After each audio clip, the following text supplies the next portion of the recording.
Hello and welcome to Infamous, the audio podcast. This is Brandon, or Mutilus on Discord. This is Parker, go by One Who Parks on Discord. And this is Aaron. I go by Treffenwood on Discord. Jeremy is not here today. Unfortunately, the robot has become self-aware, and it has him held at knife point in the kitchen. There's still a standoff at his work. So we're hoping that will be resolved by next week, and Jeremy will be back with no holes. Thoughts and prayers. Thoughts and prayers to Jeremy. Parker, so I got some good news, I got some bad news. So the good news is you're down to 2,696 probationary episodes. Bad news is that we have an absentee, which is that's going to eat into your episodes there a bit.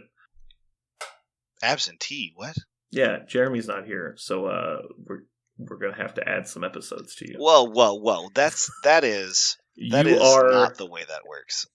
You are tardiness executioner, or I don't know what you want to call it. You're in charge of making sure everybody's here on time. What? Tardiness executioner is what you would call that person? I literally blanked on the name, so I'm not even mad about my job anymore. I'm beside myself with the name. So it says here you want to be the tardiness executioner. Did you write this onto the resume? Yes. I don't know how to spell tardiness, but I'm sure that'll be fine. Shit. All right. Anyway. So yeah, we'll deal with that later. Fallout. Patreon and partner links in the show notes. All right, and that's going to get us out of announcements. Parker, what do we got for news? Oh, no news. There's none. Oh, well, that's going to be even more demerits. Yeah. Couldn't even find the news. I guess I have to take that. If I am also the news finder and the tardiness... We know you're the news reader. Was it tardiness executioner? No, I've already lost it. I think that's what I said. Okay, good. Don't worry, I made a note. Okay, good. We have a little bit of news. The January tournament at the Geekery is going to be in the exciting new format, Battle Realms. Mm-hmm. And by exciting new, I mean the one that is so old that nobody knew to update the form for all the new rules. But yeah, so that'll be fun. If you are within driving distance of Kansas City, and you don't know where the Geekery is, Google will help you find it, and come see us. It'll be a good time. You'll love it. So that's going to take us into currently playing. Currently, the last list I played was Murder Town Convocation, which was quite fun. But I wasn't able to get games in this week, so... Parker, have you played since the tournament? Yeah, actually. I've been playing some straight-up Defenders. I decided to take the Convocation slant out of the Defenders list because I was just never found myself playing it. I put it in there originally in case somebody maybe spread out to make it a little bit easier, but one time I played a spread-out game and I played Daredevil anyway, and it worked just fine. Like I felt like I got plenty of procs off his leadership, and the list just works pretty well.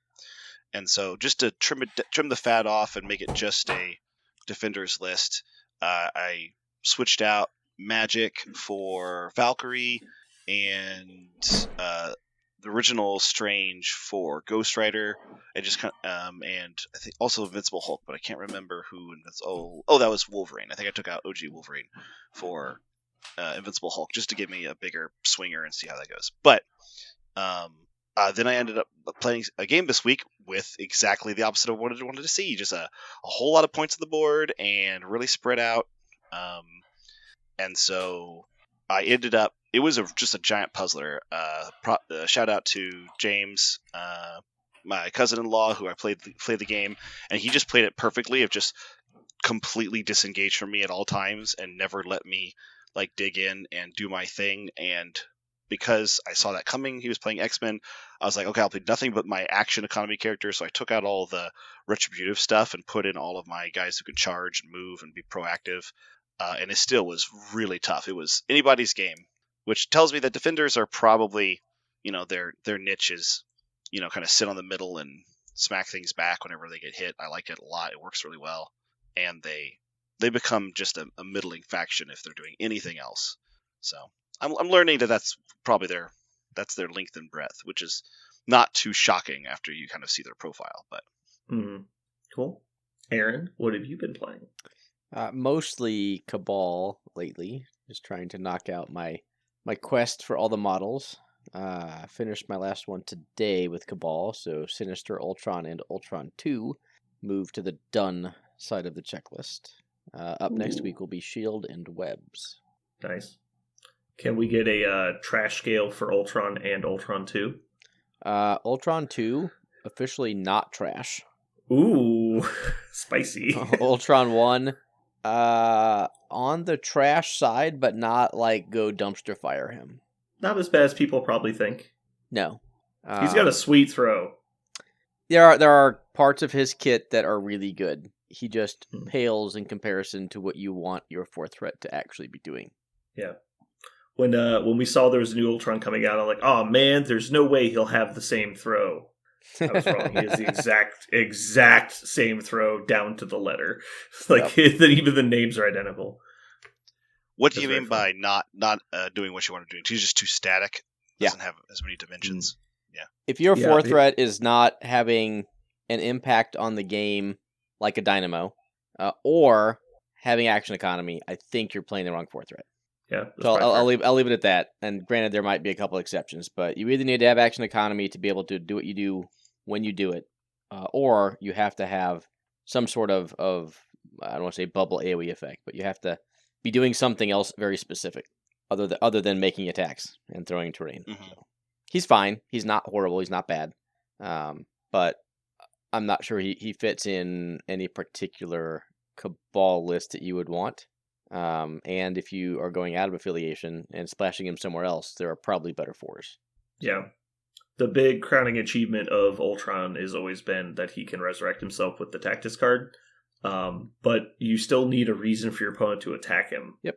And in a lot of games, if your opponent has more mobility than you do, they kind of just walk away from him, and you can't really punish them for it. Yeah, rolling X many dice with no mods and no movement shenanigans is not, again, it's not what you want a fourth threat to do. Yeah. Cool. I'm excited to find the next thing to play. I kind of in the weird spot with picking factions, as always. I always have a hard time nailing down exactly what I want to play. Although I will say, on the Parker's point, I actually really enjoyed Valkyrie in Defenders when I was playing her. Oh yeah, she was great. Yeah. I had the opposite. Yeah, I mean, she's definitely not the most reliable, but as a 3-threat, she's like no X-23, but she brings a little bit of that because she's got the action economy, and she's got the scary amount of hit hard. She's not good at killing, high-value threats, but she is good about fighting people in her weight class very efficiently. She was really good in the role that I needed her in, which is be able to chase down wily 3 threats that were purposely just going to try to throw me off points or pick up reds and run. Like, they weren't going to commit their actions to fighting me, and she was perfect for that. Yeah. She does have the potential to deal, 5 instances of damage? Right. Which is a fairly unique thing amongst 3 threats. Oh, now, that's extremely unlikely, but it's possible. Her ceiling's through the roof. Yeah. It's just funny going back in time through the Wayback Machine, basically, and putting models like Punisher and Valkyrie on the table and just remembering how fun they were. Sure. Compared to, because even if there's better 3s now, there's not many that are more fun to play. Rather than throw a bunch of 3s at you, I would just concur. Yeah. No, they're not the exceptionally amazing or anything, but they're just fun. Yeah. She's a very dynamic character. Like, she feels like you're going to do stuff every activation. Also, the 2 power on a 3-pointer is underrated as well. The ones that we have that do that right now are like Scourge and Heimdall, basically. Iron Fist. Iron Fist, that's true. Iron Fist. A lot of them are in Defenders. Yeah. Yeah, that's the funny thing about Defenders. A lot of them are extra power gainers. It just... Yeah. There's some interesting things about Defenders. Like, when you put them all together on the board, it's kind of like Spider Foes. When you build a Spider Foes list, you're like, this character, then you put them all down, you're like, wait a minute, all of my characters have a medium base and 7 health. this and is moves odd. medium. Yeah. Like, this is a strange thing that I didn't know and a trap mechanic. Right. Like, it's really odd that all of them, like, when you put the list down, you realize they all have this very odd combination of things together that you would not have seen by their stats, for example. It just kind of shows up when you put them down. And Defenders is the same way. The first time I powered up, I was like, I guess with my 4 characters, I have, like, 9 power. Okay, I guess. And I just move forward. But it's odd. I remember when the Spider Foes were first coming out, we're like, well, they just spoiled new Spider Foes. Like, let me guess, medium base, 4 physical defense, 7 hit points. Am I right? Do they cost 4 points? Like, it's just like every single model in the faction had the same thing. Mm-hmm. It was funny. Apparently, this is what you need to be able to survive a fight with Peter Parker. Yep. This is, I guess, everyone else died. You gotta be big and chunky. So moving on, our topic today, we're going to discuss the Battle Realms format and some of our preparation for it, I guess, is a way to put it. First impressions, right? First impressions, yeah. I believe I'm the only person in the room that has played Battle Realms. And as the expert, I will tell you that my single game of experience is going to win out the day. Mm-hmm. Now, I will say that I remember it fondly. It was many a moon ago. It was the week, I think it was the week or the month it came out, like when they first spoiled it. I think before Aaron even played the game. It was super fun, actually, the more I think about it. It was time-consuming because we didn't know the ins and outs of it. We had zero preparation. Me and Jeremy just built 15 character rosters, and we're like, let's play. Okay, so how do you guys want to approach this? Do you want to just go over first impressions of the format? Sure. Okay. I'll go. So first impressions of the format, never having played it, are interesting. Like, I like things that shake up list building. This definitely shakes it up. However, difficult, just like affiliation battle, there are some affiliations that you just can't play. Like, let's take Sentinels to affiliation battle, and you're like, this is just stupid. It is significantly easier to build a list in Battle Realms with a deeper pool of rosters in affiliation. So, you want to play Avengers? Great. You are guaranteed to be able to play Avengers with a lot of the toys you want, maybe not every single one. So I'm interested to list build and just kind of see what happens and try a new format, but slightly concerned that 25% of what you might want to play, you just can't because of the format. So that was my first hot take. An example of that is in the one game I played. I was playing against Jeremy. Rip. He'll be missed. He brought, I think it was Kingpin as his primary leader. And because it was back in the days of Black Order being incredibly broken, his first pick was Thanos. And he brought 4 of the gems as character slots back then. This is a long time ago. So that he could guaranteed get to pick a couple of the stones. So then obviously my first ban was Kingpin. And he realized instantaneously the mistake he had made.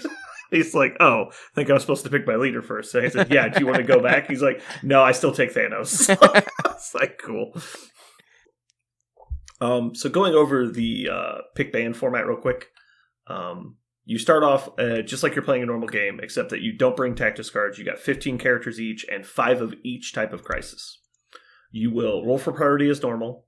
We're using the updated priority rules, so the winner of the roll will choose which color they want. You'll each flip a card at random of the 5, and then you'll select your point total. And then you'll move into the list construction section of the pairing, in which case you do the pick ban draft. So it's basically going to be you pick one, then your opponent bans one of yours. Then you pick 2, then they ban 3. Then you pick 2, they ban 2. You pick 2, they ban 1, and then you get the last character. So you're going to end up with 8 of the 15 characters you bring, and the bans and picks accelerate towards the middle and then taper off back to 1 at the end, as just a quick summary. So just to recap, you said we're going to use the current priority system, but what you described was a mix between Battle Realms and current priority. So you said we're going to bring 5 cards each. I will pick, if I win Prio, either my Secures or my Extracts, and then I will randomize amongst those 5, and we will play the one that is chosen out of the random 5. Is that correct? Yes. Okay. Again, that's a mix between what we do now and what Battle Realms is, which is totally fine. I just want to What's the difference? So Battle Realms has you bring 5. You pick one of your extracts. You pick one of theirs. You turn them both face up, and then you get to pick which one of those 2 you're playing. And then they do the same with the alternate. Oh. That's what the I official missed format that. is. Which is kind of Oh, what yeah. it's kind of what mission selection used to be. Yeah. So that's why I wondered if you were doing that on purpose. I'll take a look at that later. Okay. But yeah. So anyway, what are your guys' thoughts on the pick ban order? Have you guys taken some time to look at this? Well, I feel like my first thought is you get to have your leader. And so I wondered... Well, I think a lot of people think of it that way, but I would caution people against doing that. I would say that you get to guarantee one character. And so if you want that to be your leader, that's a good choice, but not necessarily always is that going to be what you want to do. That's exactly what I was about to say. Like, it's kind of... Gotcha. It screams pick your leader, right? For the example you just gave, right? You're like, I really, really want to have Thanos, so I pick Thanos. I don't want my opponent to ban him. You're like, cool. Then I pick, your leader, or maybe you brought 2 leaders.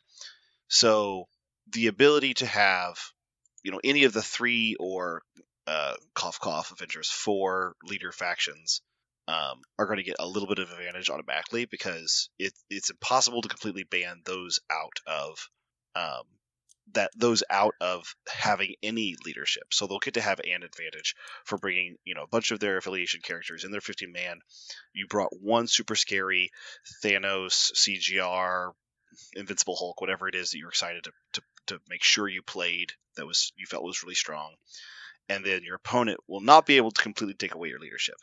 So that's going to the affiliation thing. That's the first thing I thought of, which is if you have 3 leaders in your roster, then you are automatically, and I say in your affiliation, but you don't have to do just Avengers. For example, Cabal, Hydra, so many of their leaders are shared, right? So you could easily fit 3 of your favorite Cabal / Hydra models, Cabal / Hydra leaders, and then the entire Hydra faction is also affiliated with Cabal, nearly, if not all. So it might actually be all. Yeah. It's it's like MODOK 2, I think, is like the exception. Yeah. There's a couple, but yeah. Right. So there are a couple cross affiliations. Criminals, Spider Foes, comes to mind. Convocation, and Midnight Suns. Midnight Suns and Defenders, like there's all 3 of them kind of crisscross. So there are absolutely ways to do cross affiliations, or to have leaders across those, and then just have a pool of models that share a bunch of affiliations together, and get to have your dangerous model that you really want. So I think if you thought of this, the first thing you thought was, I'm definitely going to just pick my leader every time so I can be sure to play Cap 1, because all my guys are all about abusing Cap 1's leadership. Like that is one strategy. But another strategy is, I'm still going to, have my super strong CGR or Thanos and play the rest of my list. Curiously, it does stop some of the biggest offenders with models like CGR and Thanos right now, notably Guardians of the Galaxy, because they only have the one leadership, and you really want that leadership for them. It greases their wheels a lot. So there's that. But Aaron, thoughts? Rather than beat the dead horse, I'll just concur. Okay. So specifically when it comes to the order of selection, banning, and drafting, do you guys like where the chart's at? Do you wish they had moved it around in some way? Actually, I want to go back for a second. Okay. So obviously I concur with poor dead horse. Yes. Poor horse. But there's that dead horse. Yeah. So I have a new point. There's another horse over there I'm going to kill in a second. So, instead of thinking of it in terms of I need to pick a leader, or I need to pick my Hulk or my CGR, whatever the case may be, we're picking these characters after we've flipped crises. So yeah. I get to look at the table and be like, you have these 15 characters. I have these. Let's pretend that you're playing Thanos, CGR, Star-Lord, right? And I'm like, well, I can only ban one of them. So, like, whatever the case is, you're playing pure murder. And I'm like, well, I have identified that I need Bill on my team. Or not Bill, Dynamo. I need Dynamo because he's the best anti-murder. So I'm going to pick Dynamo, and then let's pretend that I'm playing Steve and Sam. you can ban one of my 2 leaders, but then I'll grab the second one and kind of fill that roster to suit. So you can build your 15-person team with not only the people that you want to play, but also the counters that you want to bring against certain teams. And that could be how you prioritize your pick, is just based on, obviously, your opponent in the crisis. Yeah. Agreed.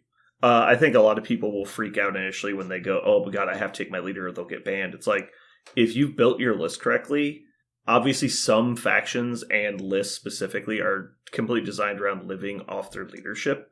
But you could also just play affiliated without a leader if it comes down to it. You really have to stop, look at the board, look at the situation, look at your opponent, and decide, do I need my leader in this game? And if you've built a list that's completely reliant on a single leader, that's probably not the best list you could have brought. Guardians is the famous example currently of the single leader faction that has an archetype build that they follow generally. And so they might struggle a little bit in this format, but like Aaron said, it's like, okay, I take Star-Lord first, pick which of my 2 big guys you don't want to play against, and then I get to pick whoever else I want. Yeah, I mean, I think Guardians could be great in this format. Yeah, I totally agree. Yeah. Back to your other question, though, the actual format, never played it before, like with how you dismiss, but I, off the cuff, like it. Like, you'll get to dismiss 4 by the time they've recruited 3, so as your opponent, you have a lot of say in what they get to bring, or not bring specifically. What I'm really interested to see how it plays out is you only have 8 characters when you're done with this. So you're not really drafting your roster, you're really drafting your squad. Exactly. And as you draft your squad, you're giving your opponent information as to who you're actually going to put on the table, not just who you might have available. Yep. So as you deal with that interesting wrinkle, you also have to deal with, we're playing 16 threat. Do I need a 2 threat? Do I want a 4 threat? So it goes way beyond, I want to play Guardians with Thanos. Like, that's great, but can you do that at X threat level on this scenario? Yep. So that's why I'm really interested to give this format a try, because it's a lot more interesting than just pick ban, I think. I totally agree. I've looked at the chart several times, and I've played the one game. I think it's actually extremely clever the way they built the chart, because it doesn't just go 1, 1, 1, 1 all the way down. It intentionally expands in the middle. As we start gaining more information, we start having more important decisions to make. So they start giving you more opportunities to make those decisions on both sides, because you're picking more simultaneously, you're banning more simultaneously. And at one point, actually, I think it's 2 separate points, the order of decisions switch in the chart. And so it's not just, you won priority, so you get the most information. It like snakes back and forth on who has priority to make decisions. And so you can try and conceal information till after your opponent makes their large series of bans. There's a lot of good, interesting intricacies to the chart that I really, really like. I think just the fact that the scenario beforehand, like that, just like as a base decision, like all of that, like priority and scenarios are available. It makes it much less like a speed check kind of thing where you're just trying to build the best stats or build the best synergy. You're now actually trying to play the game out of the best 15, and you bring it down to 8. I like that, which is to Aaron's point. But I really prefer that. They could have easily made this just a ban the models you don't like and try to see if you can sneak by your strongest models from your opponent. But that's not what it is at all. It is absolutely a mini game, but it's related very much to the way it is played in the standard format. Cool. So when people have been asking me lately about like if they should go double or triple affiliation, that way they have like the most, like cover the most bases and stuff, I've generally been telling them to really focus on the one thing you want to do, and not like as in single affiliation or single strategy, but it's like find the way you want to play the game and have redundancies built in, not just like flat out double every model. Like you don't need every similar model in the game, but you do need like, Crimson Dynamo is a great tool, but what happens if you don't get Crimson Dynamo? It's like, well, even just putting a Black Dwarf in there, like a big tanky guy who's going to absorb a lot of damage, has a similar effect on the tabletop. Things like that. So, for example, one of the interesting things I like to look at is, let's say you wanted to play a moderately fighty list that's kind of attrition based. So you could go like Shadowlands Daredevil Criminals. That's got like a decent like brawly style format going on. And then as a secondary option, maybe you throw in Green Goblin, because a lot of the criminal models are also Spider Foes models that share strategy. And so if you've got them, you don't need to pick your leader first. So maybe instead you look up and down the list and you go, you know what, actually Venom's the model I care about the most, or Rhino's the model I care about the most. It's like, these are the guys I want to have in my list. So now you can do that, and your opponent's going to look at the situation and go, okay, well, he's actually still got 2 leaders, and I don't really know if I want him to have one over the other. So instead I'm going to go ban something else, and he still leaves you the ability to choose your leader later on. So it just adds more flexibility into your list. And not to mention, it's obviously going to be better if you need to play a slightly different version of it. It's like maybe some missions you're going to need Sinister Traps. Maybe some missions you're going to need, Shadow Organization. So like it's just a different way to approach it. And so I think we have got a bunch of affiliations now that have massive overlap, like Defenders and Midnight Suns, Avengers and S.H.I.E.L.D., stuff like that. On the other hand, totally correct. I think the easiest way to build it would be with a deep roster of a single affiliation with 2 leaders. Like, I don't think you can go wrong with Avengers, Cabal, A-Force, something to that effect. Wait, A-Force is exactly a bad example, right? They only have 1 leader. Sure. You just are guaranteed you're playing She-Hulk every turn. Yeah. Because they have a super integral model, it actually just makes your first pick super easy. And I don't think you're saying because your Keystone 6-pointer is also your leader, so go for it. Like Magneto would be a good example of Brotherhood, for example. Correct. So you could bring a full Brotherhood roster, and you, based on Crisis, are either playing Mags or Mystique. Mm-hmm. All you have to do is identify, do I have other models I have to take with them? If the answer is no, like Avengers, there are a shit ton of 4s and 3s and 2s that play well under whichever leader you choose if you want to go with your leader first. Mm-hmm. So Avengers are super strong in this. But there's probably 10 different affiliations that are deep enough. And then you have the flex spots to be able to put your tech pieces. So if I wanted to build the easiest, best roster, it'd be an affiliation with 10 affiliated models and 5-ish tech spots. Yeah. I think like a perfect example is like you go to the standard Sam Avengers list. You're like, so this is like the most play-tested 10 model roster in the game. It's been played probably more than anything else. So like you get that, right? And then what if I just told you, you get a 5-character sub-package of Steve Vengers to slap on top of it? You're like, well, that's a fucking great roster right there. Like you've got huge redundancy. You've got massive affiliation gap. You've got lots of good quality models that work in both leaderships. Like you can do whatever the fuck you want. Like what are they going to ban? It's like, yeah, they can ban like maybe your most popular takes. Like maybe like, so let's say you first pick Bill, right? It was like, and then let's say they ban Iron Man. Cool. So you get to take Luke and Steve as your second picks. like do whatever you want. Yeah. So the only thing I wouldn't do is try affiliate with models that aren't in those affiliations. I think that's the only quote unquote wrong thing you could do when you're building at least your first Battle Realms list. I think everyone needs to make sure they probably have, I don't know if there's a hard number, but I would probably not show up with less than 6 affiliated models. Because if we just say, what if their goal was to just straight up ban as many affiliated models as they could, then they can get 3 of them from you. So which means that you get exactly 3 of your affiliated models. They get 4. They get to dismiss 4 after you've recruited 3. So. Yeah. So if you bring 7 affiliated, they could get you down to only having 3 left in your squad. And so that could, depending on like how many points those models are, might really determine what you can play. Right. Yeah. Exactly. I was about to suggest, if you're trying to do double affiliated and you have some thinner rosters, or you do like a half and half scenario, I feel like rogue agents are going to butter that wheel so much. In my personal opinion, I think having Taskmaster or Bucky, or I don't know, if you want to, you could have both if you're playing something like Criminals or Shield. So you're affiliating on one side or something like that. But the idea is you have either of them is going to make your possibility of easily switching, or also really it makes it so difficult for your opponent to deny you the affiliation you want to play when you have a rogue agent. And neither of those models are like bad choices or actively going to make your roster worse. Taskmaster's a little bit more static, but neither of them are going to make your roster worse for having them. So if you were like, I really, really want to be able to switch to whatever affiliation I want that flexibility, having one or two even rogue agents would be useful. Yeah. I would say the absolute minimum of an affiliated group you could take is 4, because that way you could guaranteed get 3 of them if you all out only pick affiliated models. And so when people are talking about, I was like, should I go try affiliation? I'm like, okay, well, assuming that you've got 50% overlap, that's still like 9 or 10 of your models just to get your minimum 4 affiliated in all 3 factions.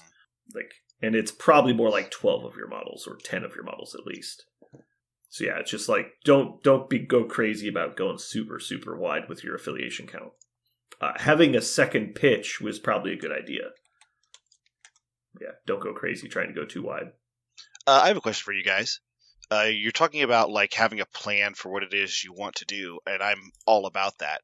Is your second affiliation specifically, if that plan goes awry, is that the best way to do it? That would be my first thought, but would you just say, no, just go all in for your idea, and then, you might have to get real flexible if it doesn't go your way, but I would say it's more about matchup dependency and missions.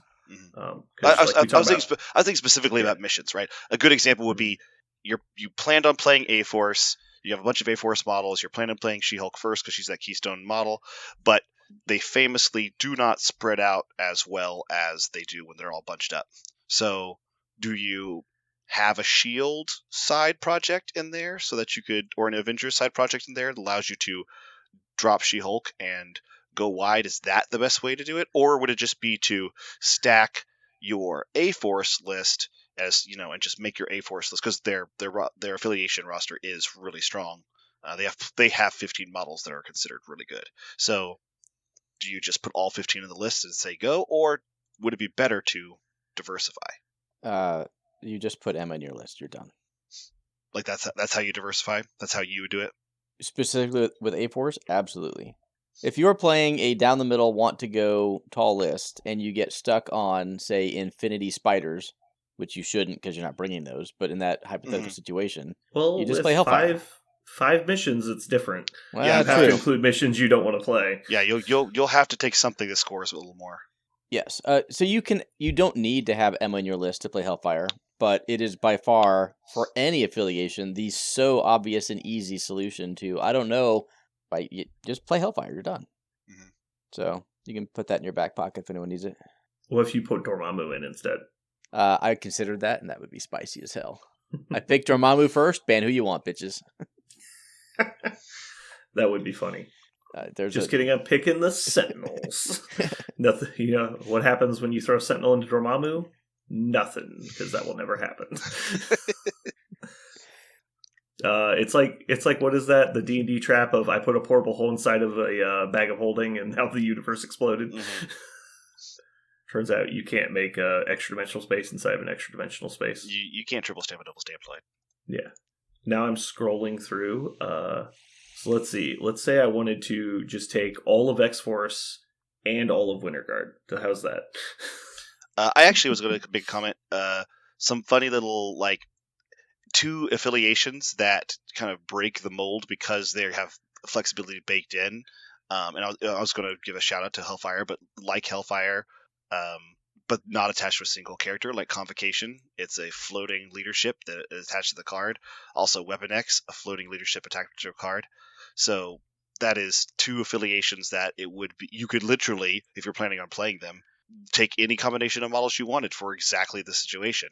So in some ways, they have kind of the ultimate flexibility for this kind of format, because you just pick based upon the situation and you're not concerned. Weapon X, a little bit more restricted because you have to pick Logan or X-23 or... Oh, no, I'm about to eat my own words. Is it Sabretooth, X-23, and Logan? Are all 3 of them possibility? Or is it just Logan and I think it's just X-23 and Logan. Okay. It's both of those plus Wolverine. The OG the original Wolverine? Yeah. Okay. It's Logan, James Hewitt, or Laura Kinney. Despite the fact that OG Wolverine is not a Weapon X, he can still be their leader. Okay. That's true. So those are some affiliations that have a little more flexibility, Convocation having, of course, the most. So if you were ever stuck in a situation in which you couldn't play most people's default, which is Sexy Strange, then you could, pick any of the ones you brought and then enjoy the benefits of that leadership. So, on an alternative topic, have you considered taking all of the Winter Guard models, all of the Wakandan models, and all of the Sentinel models in just one list? No, I have not. Why? That way you have all of the models for all three factions, and it fits in 15. I mean, I'm not including the Sentinel Mark IV because obvious, but We just got done telling our listeners not to do that. Come on, Brandon. no, we're doing it. We're doing it. Shoot. You know what we should do? We should remove the max on number of Sentinel Mark IVs you can have and just force Jeremy to play games with 5 Sentinel Mark IVs. 5 Sentinel Mark IVs, it sounds like exactly the kind of spammy list that you would 100% play if you could. If that was legal, I would instantly play it. You would instantly play it. There'd be zero chance I wouldn't. That would be the first thing you tried as soon as they announced it. What are we playing? Scoundrels Scrolls? Sounds like 5 Mark IV Sentinels. And that somehow I'd win games. And people are like, what is happening? If anybody never saw me play X-Wing, I was the guy complaining that the Sentinel was 21 points, you couldn't take 5. Yeah, you were so upset. And I was playing 4 shuttles the whole fucking time. And, dude, I was wrecking people. Moo cows. And goddamn moo cows. I was gonna paint spots on them.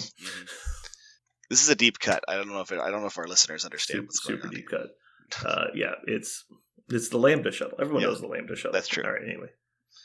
Anyway, we're basically playing 3-card Monty with the Emperor. Like, it could be in any one of these. You don't know. You had no reason to label any of them. Yeah. Okay, so I have a question for Aaron. You mentioned it a couple times. Is Avengers just absolutely dummy mode gotta be the best one, or is there actually something else that could rival them? I'm just curious. So I used Avengers as a prime example of a plug and play, boring ass, going to do really well faction. I do not think they are necessarily better than any other faction that has a similar suite of models and leaders, aka Cabal, Guardians.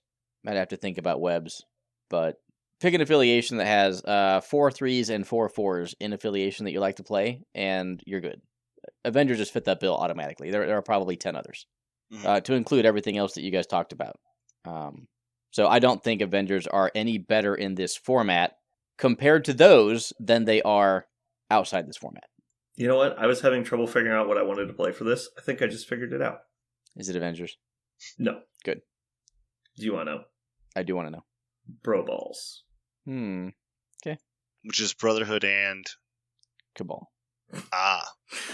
How did you not get that? That we've talked about that so many times. I mean, if you made me guess, I probably could figure it out. I wanted the shortcut. What? Now I've played against Bro Balls. I had to say it out loud. I don't like it. Dislike. So I played against it. I played it before. This is way back when you played it with OG Red Skull and Magneto, because you loved use of Magneto so much you wanted to play with all the affiliations. All his affiliations. Is it a similar formula to that, or is there some? So like that would be in there, but I find I like playing super aggro, and Cabal tends to play fairly aggro. And then also the problem was always before is your Brotherhood package wasn't enough to do anything other than just throw Magneto at people, really. And so now with 15 characters, I think that probably goes away. And there's enough overlap that I think it'll be pretty easy to get affiliated on either side. And the other thing is, like, if you've got, like, all 3 Red Skulls and Mags in there, it's so easy to get affiliated. And if you don't have to bring Tactics cards, turns out the Hydra Splash is free because it doesn't cost you any Tactics slots. Okay, now we hadn't got to that yet. I was actually waiting for this, but now that we've broken the seal, I want to talk about my favorite rule about this format, which is you do not have to restrict yourself in the number of tactics cards you bring, quote unquote, because you just once your list is built, you then get to pick your tactics card from the library of the game. And I think they correctly assessed that having character specific cards in a pick ban format was overly taxing. Yeah, it's like, well, I'll just ban that guy because 2 of your tactics cards are for him, and you're like, God damn it! Right. No, I love that. I think it was necessary, but it also does exactly what you just said, which is one of the biggest things that stops the best in utilization of multiple faction lists is some affiliations love all their tactics cards, and they really want the width and breadth. Brotherhood is one. A lot of them are their character cards, but they're one. Shield is another. Convocation is one where you purposely know when you take them that you're probably going to struggle to dual affiliate. That's one of the reasons why I dropped Convocation out of my defenders, is I felt like I needed the tactic slots. So, but how cool is it looking at it going, how hard is it to just put in a few characters and surprise somebody by being Convocation affiliated? Right. Because I don't need to take a leader. No. And so it's just like, oh, look, I've got Wong, Mordo, and Magic. I guess this list is Convocation affiliated, and you bring in 5 Convocation cards. Right. You're just like Book of Cagliostro, Ironbound Books, Bar with No Doors, like all this stuff. You're like, what the fuck is happening? There's some really good Cabal characters that would love to be in the Convocation, right? Famously Red Skull, but also Ultron, Metal Tyrant. Zemo even. Yeah, OG MODOK. Like there's a bunch of characters that love being Convocation as well. So there's some really cool stuff you can do, because specifically you don't have to worry about the super hungry tactics cards factions interrupting your ability to play them. I wonder how many people are going to do that with Shield. I feel like Shield is a really easy one to do with specifically all the good guy factions, Avengers, A-Force. They have a lot of overlap, so you could very easily just switch it to a Shield list really fast. You said put Emma in your list. I almost say put Nick Fury in your list if you have some of those other models. Well, I mean, that's the whole point, is that you don't care who's in your list with Emma. Yes, but I'm saying, you said specifically in A-Force, just put Emma in your list. I would, before I put Emma, I think I put Nick Fury. And they do have a lot of overlap. Yeah. Because, again, it's an affiliation that doesn't mind spreading out. They like fighting. And, again, you get access to all those juicy tactics cards. Man, their tactics cards are stacked. I think one of the hardest parts about Shield, actually, is that they have so many really strong tactics cards, it's kind of hard to make their list of 10. They're the only affiliation that I've ever hit a board and went, oh man, I'm getting ready to pick my 5, but I really needed my 12th tactics card that got cut because... Oh, really? You're like, I would have played that in this 5? Yes, in this 5. If it was in my roster? Right, in this 5. When I've played Shield specifically, that's happened to me, because I've been like, oh man, I felt like I had to make a Sophie's choice, and so I didn't put in, what's the reposition? That's the one that Nick can play to move where his grunt is. Like, yeah. And I'm just like, oh man, but reposition would be amazing right here on this specific moment. So there are things like that will benefit some of those deep tactics cards lists. Mm-hmm. Are there any factions we think are actively bad in this format? I think Sentinels are actively bad. Well, why? Think about it like this. How about this? They have the most available splash slots. No? But they do, though. That's actually factually correct. So Sentinels, to be competitive, need access to both Prime and Nova. And the fact... Now, what a sentence Hold coming on. out of a person's mouth. No, I mean, that's actually pretty well known, I think. Yeah, I know. I'm just saying. Think about it this way. If you first pick Prime, how bad would your opponent feel having to ban Cassandra Nova with their first ban? Now, admit it, like, most people would not have the balls to do that. Because if they have to say the word, you'd actually force them to say out loud, I banned Cassandra Nova with my first ban. And he'd be like, are you sure? Because I have that recorded. And he's like, oh shit, I better not say that. Like, Bucky's banned. Okay, I played against Nova today. I have an interrupt with a quick story. Okay. So, this story. Okay. Yeah, so this was playing against the Bob. Shout out to him. He was playing, we kind of agreed to play just kind of a funsies list. So he played Trap House Cabal, not Trap House Foes. But he used Nova to shoot and advance X-23. She then got to advance, he played, he did that, but then he mental domed her. Played the card Mental Domination, which caused her to advance and then make an attack against one of her allies. After the advance, but before the attack, he decided to place her within killbox range of Winter Soldier 2, who then blew up a size 3, causing her to either brace or roll or exceptional heal if she died. I chose not to brace because I was like, you know what? Worst case scenario, he kills X-23 on 3 health left.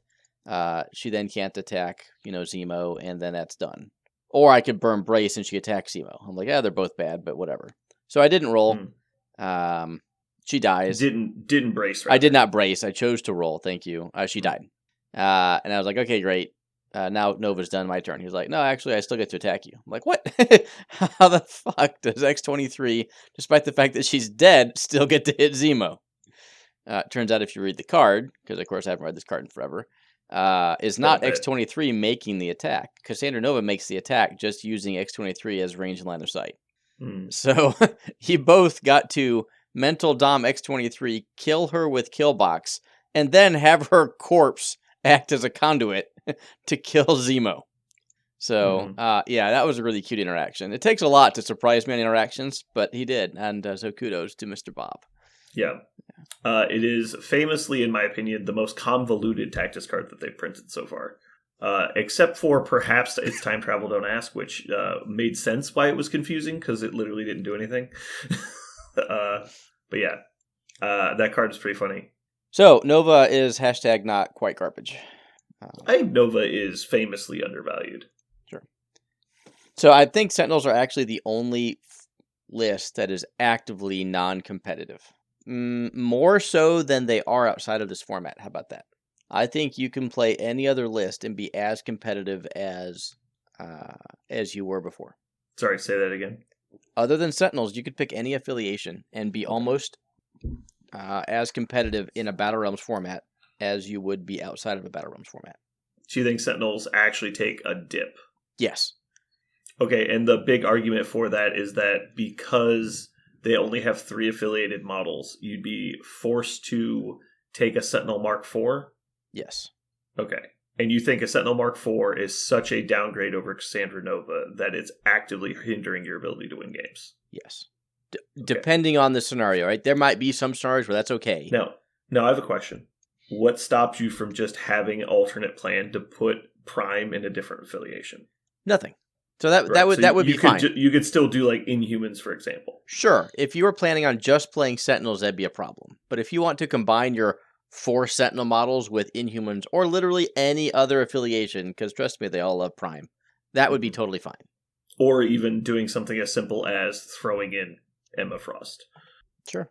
Because if I'm not wrong, the leadership is not why people play Sentinels, right? There's no reason people play Sentinels.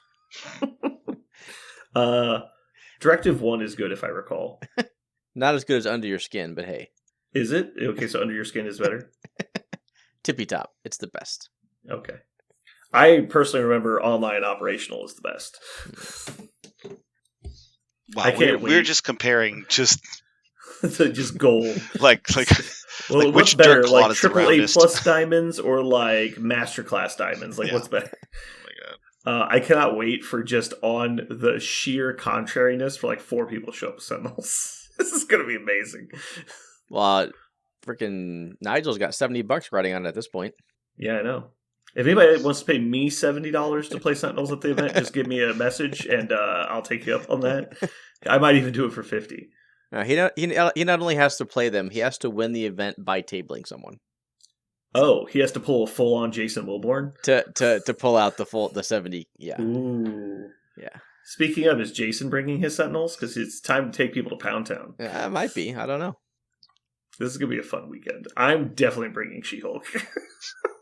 I am. She's solid 15th character slot. There's a non-zero chance I'll take Dark Dimension. Ooh. I would love to see every table have 2 size 5s. That would be amazing. Just every table all the way down. Now, besides Sentinels, which I think is 100% true, they're also extremely difficult to affiliate, like, in general. Is there an affiliation beyond the fact that it struggles to affiliate at all? Is there anyone that we think would be really bad because your opponent would get to ban key models, I suppose? And I was curious. The only other one that's really popped out to me has been Guardians, and it's for the exact interaction we've talked about prior. Mm-hmm. The strength of that list is due to the fact that at specific point totals, which turns out when you know the point totals before the drafting, is really easy to predict. It's like, okay, well, I know that their strength of their list is they're going to jam CGR into this list. So not only is it easy for you to just either ban Star-Lord or CGR as your first ban, that breaks up the whole combo, but you could also just, like, ban Rocket. And it's like, okay, well, now Groot's basically a dead slot, which means that their other 3-point option is Drax. And so it's like that one ban basically banned 3 characters. And also stopped them from running a 2-coster unless they do Nebula, which is now 2 characters that can't score. Yeah, exactly. 2 uncontesters. So it's that much easier to play that game against them. Right. And so, yeah. And Nebula is also really easy to get off the table if you really focus on her. So it gives you something that you can try and pick up. But yeah, I think they struggle because so much of their list is so predictable. I actually think the go-to Sam list, it takes a big hit, but it's so resilient that it's going to live through it. Like, if you just try and do the atypical Sam 17-point roster, that doesn't really work. Because, like, your first pick, you go Sam, then they immediately ban Bill, and then you get 2 picks. Let's say you even do Luke Cage and Iron Man. Right. Okay. Well, now they're going to ban, pick your next 3, your next 2 threes even. It's like, how many 3s down do we go before you start putting different people in? It's like, so now instead of playing Iron Man and instead of playing... No, sorry, I'm confused myself. My apologies. They take Iron Man and Luke. So I'm going to ban basically whatever their other 4 is or their other 2 is. And so it's like, I can just break up their weird point totals. Yeah, but getting rid of OG Black Widow is a big deal for that. So now you don't have an affiliated 2. It completely changes the dynamic of the roster. And so you have to be careful about stuff like that. What, Aaron? You guys are so full of shit. No, we're just saying about specifically making point totals work. Sure. Because if we both know that you're like trying to get to your magical 17 and you only get there with your affiliated 2, this goes for every affiliation though. Like banning that model is now incredibly valuable, even though the model itself wasn't really doing much. Sure. Specifically with Sam, like Black Widow was one of 2 models I didn't play at WTC. You don't need her. Sure, but that's only true if the point totals work out. This is also correct. But at 17, the Sam list is 3 3s and 2 4s. Yeah, exactly.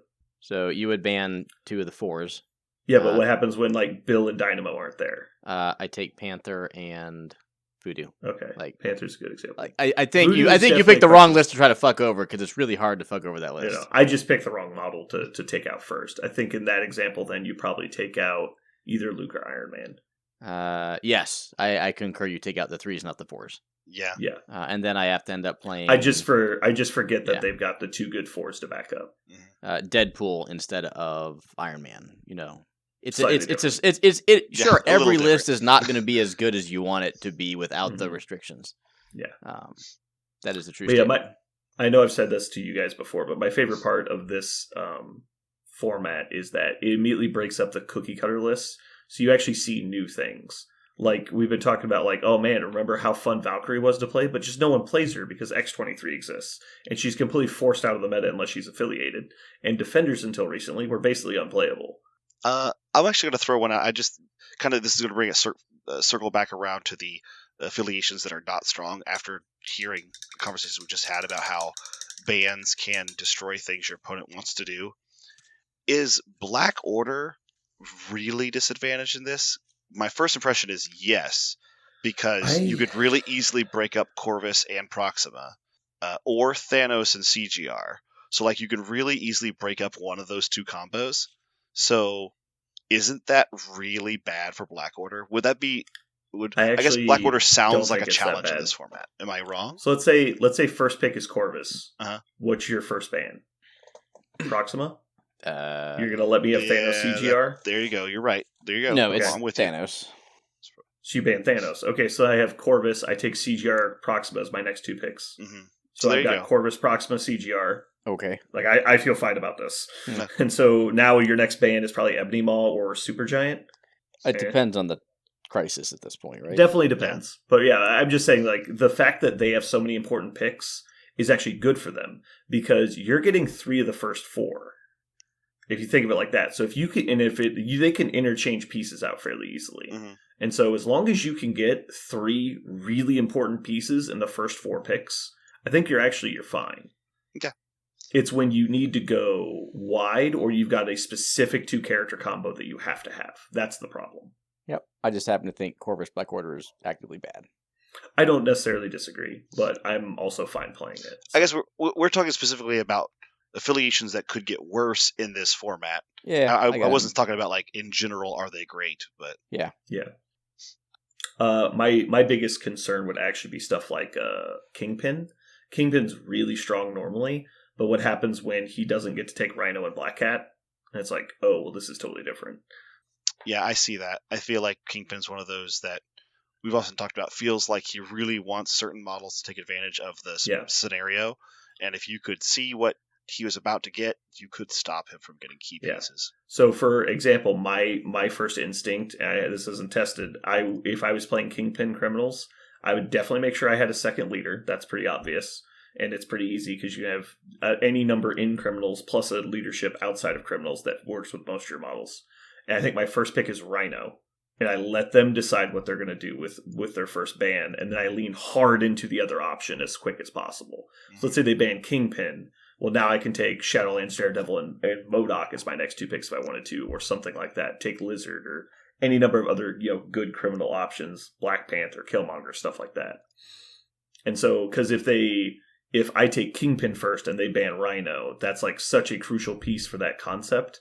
And then I'm basically forced into taking like Black Cat and maybe Bullseye just to guarantee I get affiliated easily.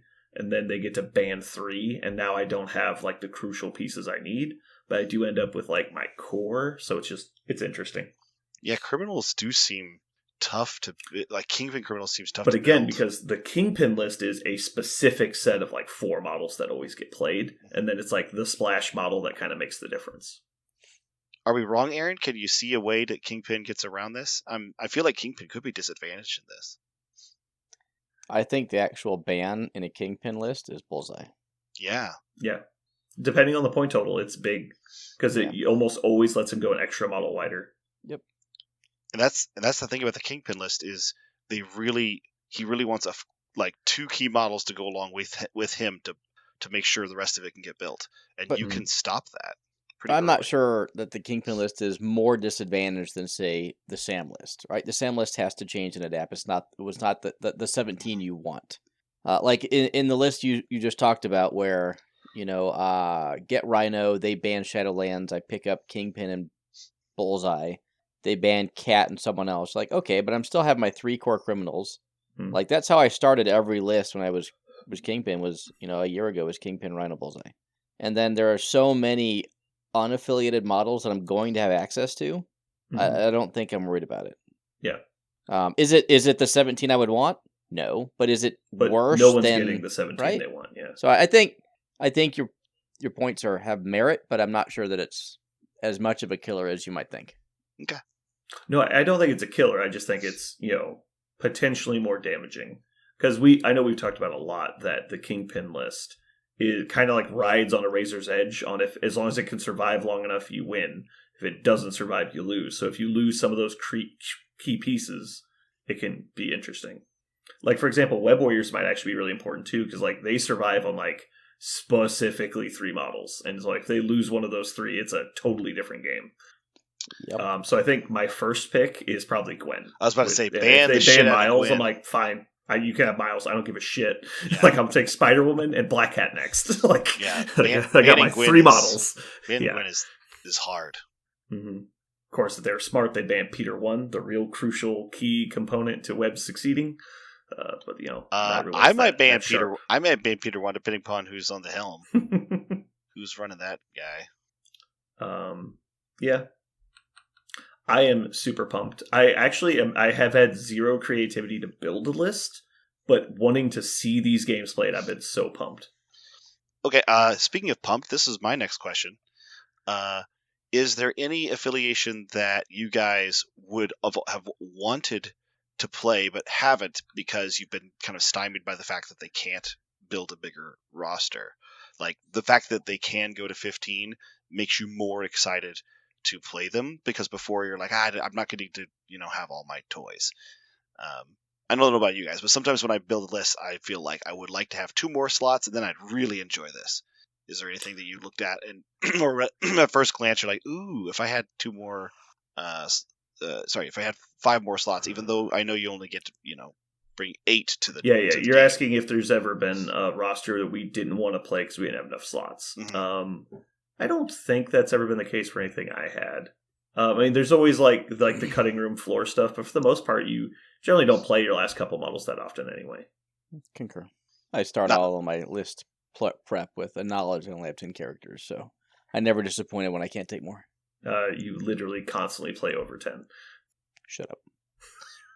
And I was okay. How about this? Collectively, as a community, think of everyone who plays games in Kansas City. Who do you think has more games played with more than 10 characters in a roster? Everyone else combined, or Aaron Franklin? Yeah, Aaron, you do famously bring extra models to play. Let's bet. What do you think? I bet 7,500 of Parker's episodes. Ooh. I think the only other person who's ever tried that is me, because you told me I should. You gave me special permission to do it. No, he continually tells other people to. No, it's fine. Nobody will get mad. I'm like, you're literally cheating. Stop doing that. I was actually going to speak specifically on, for myself, it is actually A-Force. Because I feel like A-Force would love to be able to spread out and just like completely change their roster from the stack up turret, super hardcore that they love to do, and be able to go, I want to spread out, and then just switch out the turrets for a bunch of very mobile models, like new Captain Marvel as an example, where you're just like, I was building A-Force roster, I was like, I don't think I can put this new Captain Marvel in here, just because I don't have the space because of what I want the list to do first. 15 actually. Didn't you see? I thought you were there. I thought you were standing by right. Didn't you see how absolutely terrible she is? Oh no, she gets her ass handed to her, but I still wanted to try her in a list. I just wanted to try her. But that's an example of one affiliation that I was yearning for a few more slots for exactly the thing we're talking about a lot here, which is flexibility once we see the scenario. A-Force was one of them. Aaron is trying so hard not to get triggered. It's okay. Sometimes models get to activate, sometimes models don't. Oh, she got to activate. She has had 0 power repeatedly. Sorry, I think she made an attack. Meaningful. She made, I think, 1 attack. She did. She made so many attacks. Criminal Syndicate is another one that we've talked about before, because they, not the Kingpin one, but like the MODOK or Shadowlands Daredevils variety. Sometimes you'd like to be able to switch off to do something different, so you're not all in on one of those 2 strategies. Having extra slots will let you do that, maybe. These are things I've tossed around. All of the 10 and 15 character option discussion is really just going to come down to how many different things you're trying to do is really all it's going to be. Because you obviously 10 character slots are enough to do something. Now, is it enough to do 2 things? Usually. Is it enough to do 3 things? Not usually. So it just comes down to how thin are you trying to stretch yourself. And there's definitely a lot of rosters that really only need 6 or 7 slots. And there's some rosters that need all 10. But very rarely are you ever like, well, you can't do X because there's just not enough slots. Another way to think about this, and I think if I go into this with the mindset of, I have 15 characters in my roster and I can do all this cool stuff, I think I'm probably going to end up eating dirt, flat on my face. Because to go back to your first observation whenever you were, playing the format, is you really feel like you need redundancy. So it doesn't really feel like a 15 character roster. It feels more like an 8 character roster, which is, similar to the models you actually get to put into your choose from list. And it's because your opponent can eliminate your options, and if they do so really strategically, they can force you to do something you really didn't want to do. If all your models do a wide variety of things, having redundancy is important. So that brings you, maybe my excitement over getting to have a 15 character roster is less real because of specifically how my opponent will be able to pare that down. I'm just looking up and down the affiliation list and going, all right, you could fit all 4 of these affiliations in their entirety into one list. I love it. Oh, you mean like just like the entire affiliation could fit inside of 15. Yeah. So you could do like all of Wakanda and Winter Guard, and then no, this is a cop out, but Dark Dimension and Hellfire Club all inside one affiliation. But there's a bunch where you just go like, okay, what if you took all of X-Force and all of Weapon X? You're like, okay, well, that's only 2 more models. Mm-hmm. It's like, so technically, I think you could actually fit like 7 affiliations in their entirety into like one list. You could do Weapon X-Force Men really easy. Yeah, like, Weapon X-Force Men is not hard. I've built Weapon X-Force Men in a 10-character roster. Well, the problem with ridiculous. X-Men's got more than 15, I'm sure. So It's more like, okay, which ones are you not taking? But yeah. Yeah, you're not taking all the X-Men. But especially playing Weapon X-Force Men without the tactics card restriction is much easier. I think you mean Brother X-Force Men. There you go. You could easily fit, yeah. You could easily do Brother X-Force Men. Brother Weapon X-Force Men. Yeah, Weapon Brothers, or Weapon... 2 brothers Brotherhood of the Road. Brotherhood of Weapon X-Force Men. That's it. Brotherhood of Weapon X-Force Men. I don't know how you could lose. I love that when we coined random terms on the show, and one of my favorites was but my Wildcats too. People were saying that to me weeks later in the shop. It was so funny. But my Wildcats too. My models, the cats too. My Wilds counts too. My Wild. Because we're talking about Wolverine. Mm-hmm. Like, I can do anything. My Wilds counts too. I was thinking about Kingpin. I thought it was the Kingpin thing too. My models counts too. No. It was originally the when we were reading the dynamic update for old Wolverine. That's right. Mm-hmm. My Wild counts too. All right. Any closing thoughts on Battle Realms? What are you guys thinking about playing? Aaron said he was vaguely throwing around Dark Dimension. Perhaps. You know, if you play Dark, all you have to do is play Dormammu and Sentinels, and they can't stop you. You can get all the size 5 people. Okay. Shit, I'll do that. Parker?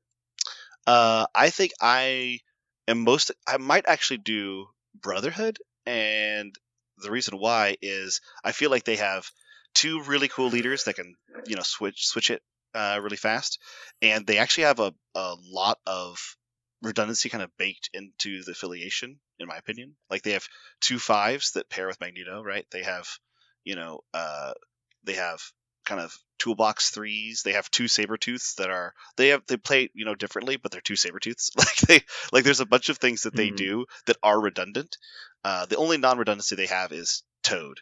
And so you'd have to go out of the affiliation to fill in a couple holes if you're trying to be really redundant. But Emma Frost is in the affiliation too, so she could just all of a sudden become a Hellfire. You could just straight up do Hellfire and Brotherhood pretty easily because they want a decent amount of the same models. Right. That would be I think fun. And also specifically, I have not played a lot of Brotherhood. I think I've played like 2 games of Brotherhood ever. So that's not true. I had a Brotherhood and Cabal list for a while, but I played almost exclusively Cabal, except for that famous game against Jeremy where on bottom of 1 we had both dazed 2 of our each other's characters, and I was on his side of the board, and he was on my side of the board. That we had blown through 3 of our tactics cards each. I think it was Magneto and Doctor Strange were both dazed on the first turn while within Magneto's deployment zone. It was very weird. Yeah, it was the weirdest. And my favorite part is I think we used all of our tactics cards save like 1, and it was trying to remember what happened. It was like Juggernaut smashed through some stuff, and he had like Venom, and so like Strange walked forward and shot somebody, and then pulled them forward, and then Venom walked up and pulls Strange forward. He then hits him and suplexes him back into the deployment zone. It was fucking crazy. His Strange, he pulled in one of my characters, I can't remember who it was, walked him forward with his basic attack, and then because he gave me a little bit of power, I then teleported Magneto with Asteroid M onto that character, who then blew up his Doctor Strange, and then he activated like 2 other models and killed Magneto right back.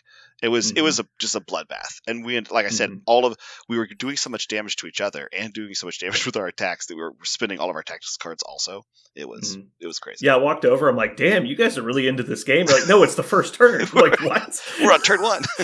I was like, "You guys," I actually said you guys forgot to move your turn marker. Like, no, it's in the right place. We're both like 20 minutes off our clocks. Like both of us. Yeah, I was like, "There's no way this is turn 1." It's like there's not even distance allowed. Like you're in 30 legal positions. I think we called it on like top of 3. We're like, well, that's probably the game there. Yeah, you guys just scored 2 and it was over. Yeah, just railgun fighting. Alrighty, cool. So moving on, Parker, do you have a comic corner for us today? Oh, I do. So, I want you to know, this comic corner does not have a graphic novel associated with it because there hasn't been one printed yet. But I started reading this, and it is so refreshing and fun to read. And I picked this one actually for you a little bit, Brandon, because of something specific that you have told me about this character. That you like the character, but you don't like his stories because of how they are often told. And this one specifically takes a really alternate track. So it's the newest Black Panther comic, actually. So it's just Black Panther is the name of the title. It started just in June 2023, and it's written by Eve Ewing, who is actually an award-winning writer. She's written tons of different stuff like screenplays, television shows, movies, and a couple comic books. So Eve Ewing is writing it, and the penciler is actually a newer penciler out of Marvel called Christopher Allen, and he's doing a lot of the new X-Force stuff. So if you read any of the new X-Force, they have a really cool style. I wish I could explain it. I wish I could just be like, this is what it looks like. I think he has a really original style. It is. He also is doing the Miles Morales Spider-Man, which is I haven't got to read yet, but it's on my short list because apparently it's super good. But he does I would say like a hyper realistic style. This stuff is very realism, and he is all about his backdrops. Like every scene is full of immense detail in the background, which is generally uncommon. It's generally you're focusing a lot on the character in the foreground, but he specifically spends a lot of time on his backgrounds and really brings them to life and adds a lot of character to them, which is really important for this story because real quick spoiler alert at the end of John Ridley's Black Panther series, very famous one that I'm going to do a different comic corner on. I need to read all of it. But Wakanda now has a parliamentary government. It is no longer a monarchy in the current Marvel universe. When this happened, there was actually a civil war in Wakanda about royalists that wanted to continue, the Black Panther being the king, and parliamentary revolutionaries.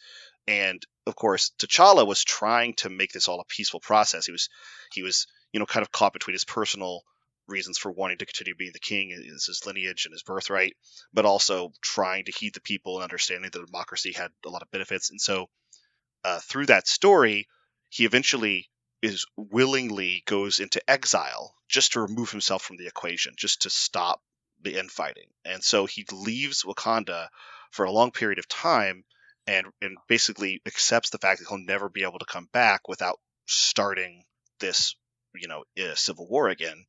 And so he spends some time with the Avengers, and it's kind of a dark time for him as he's trying to find himself without being the king anymore, just the Black Panther. And so this story takes up basically at the end of that arc where he has decided to come back to Wakanda because he feels like he can't be himself. He can't be the Black Panther without being there for his people. But rather than being the king, he's going to take a different approach, and he's basically more like a daredevil type character. He's more like a vigilante. And so people still recognize him as the Black Panther, and obviously he's their king, and a lot of people feel like he is their king, and they treat him as such, but he's trying to avoid that kind of attention, and he's just doing right. But rather than going back to the capital city, he actually goes to an industrial city called Burnin T'Chaka, which is named after his father. And Burnin T'Chaka is basically it is kind of a New York City in Wakanda. It is a lot of impoverished people, as impoverished as you get in Wakanda, and it's very much an industrial center, and so there's a lot of seedy elements, and the city is run by these crime families. And so if that's just like on that's issue 1 is basically Gotham City in Wakanda. Yeah, it's kind of like Black Panther but instead of taking him being the king and being a super genius and a super scientist and having every resource ever, and his stories are very kind of formulaic because, you mean he has a problem with being a king and a superhero at the same time? Oh, big surprise. This is very much he is trying to do right by his his family, because this place like has his family name on it, but also right by his people at the same time, trying to get not noticed. So he's doing kind of the Batman Daredevil thing where he doesn't want a lot of attention because, of course, he doesn't want to incite the Civil War. Another really cool choice by the artist is this T'Challa is definitely the one that influenced the one coming out in the Rivals panel, because they're really leaning into the Zulu warrior kind of motif. He has this awesome long spear that he uses all the time made of vibranium, and this really badass like Zulu heavy shield, like in a Black Panther motif.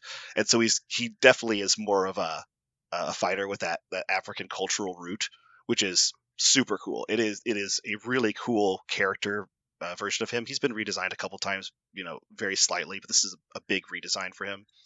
So if you would like to see a new kind of Black Panther dealing with like street level crime rather than Avengers level threats, it's not really existential. It's more just about helping individuals and Black Panther trying to keep a low profile but also be there for his people.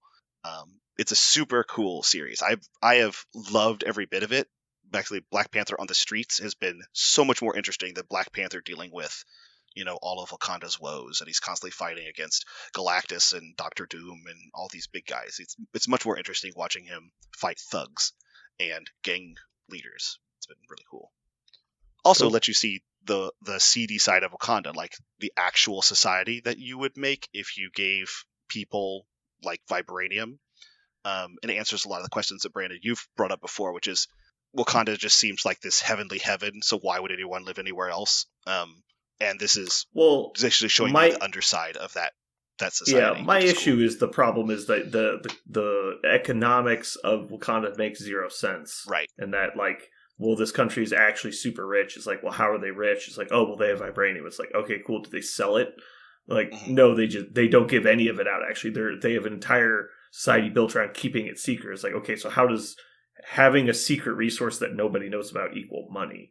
And they're like, oh, well, like, because they have vibranium. It's like, no, that we just talked about that. That's not how that works. Right. It's like, not to mention they live in a fairly unfertile section of Africa. Like, there is greenery, but like, it's not, it's not great farmland. And so it's like, well, what do you do for food? It's like, well, we just have lots of food because we have money. And you're like, okay, how did you get the money? It's just like the entire thing is written from this like these beer goggles where it's like, oh no, we're just going to hand wave. They're super rich. Right. Like, they clearly didn't want to answer any of those. The writers didn't want to answer any of those questions. Magic rock, like magic rock equals everything. You're like, okay, but it doesn't. And it's just really lazy writing.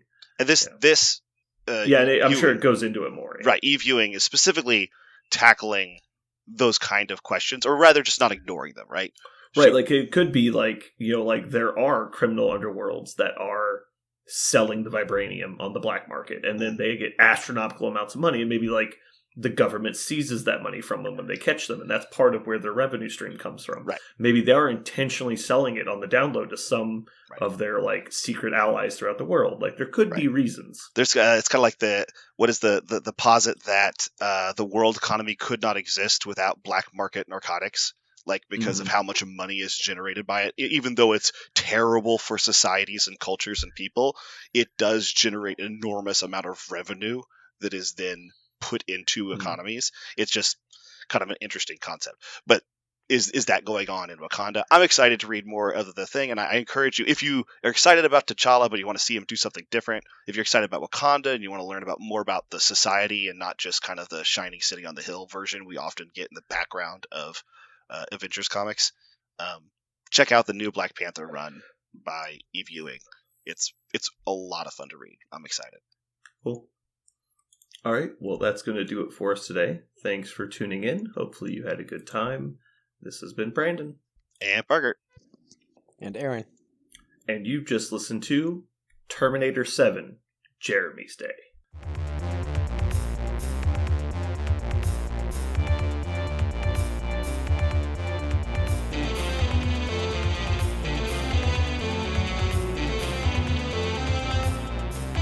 So what are we going to call this thing? I got it. Okay.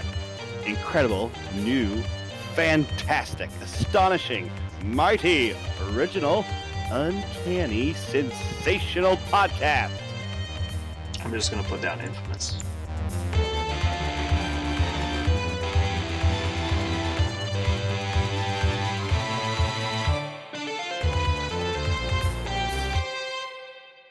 did it.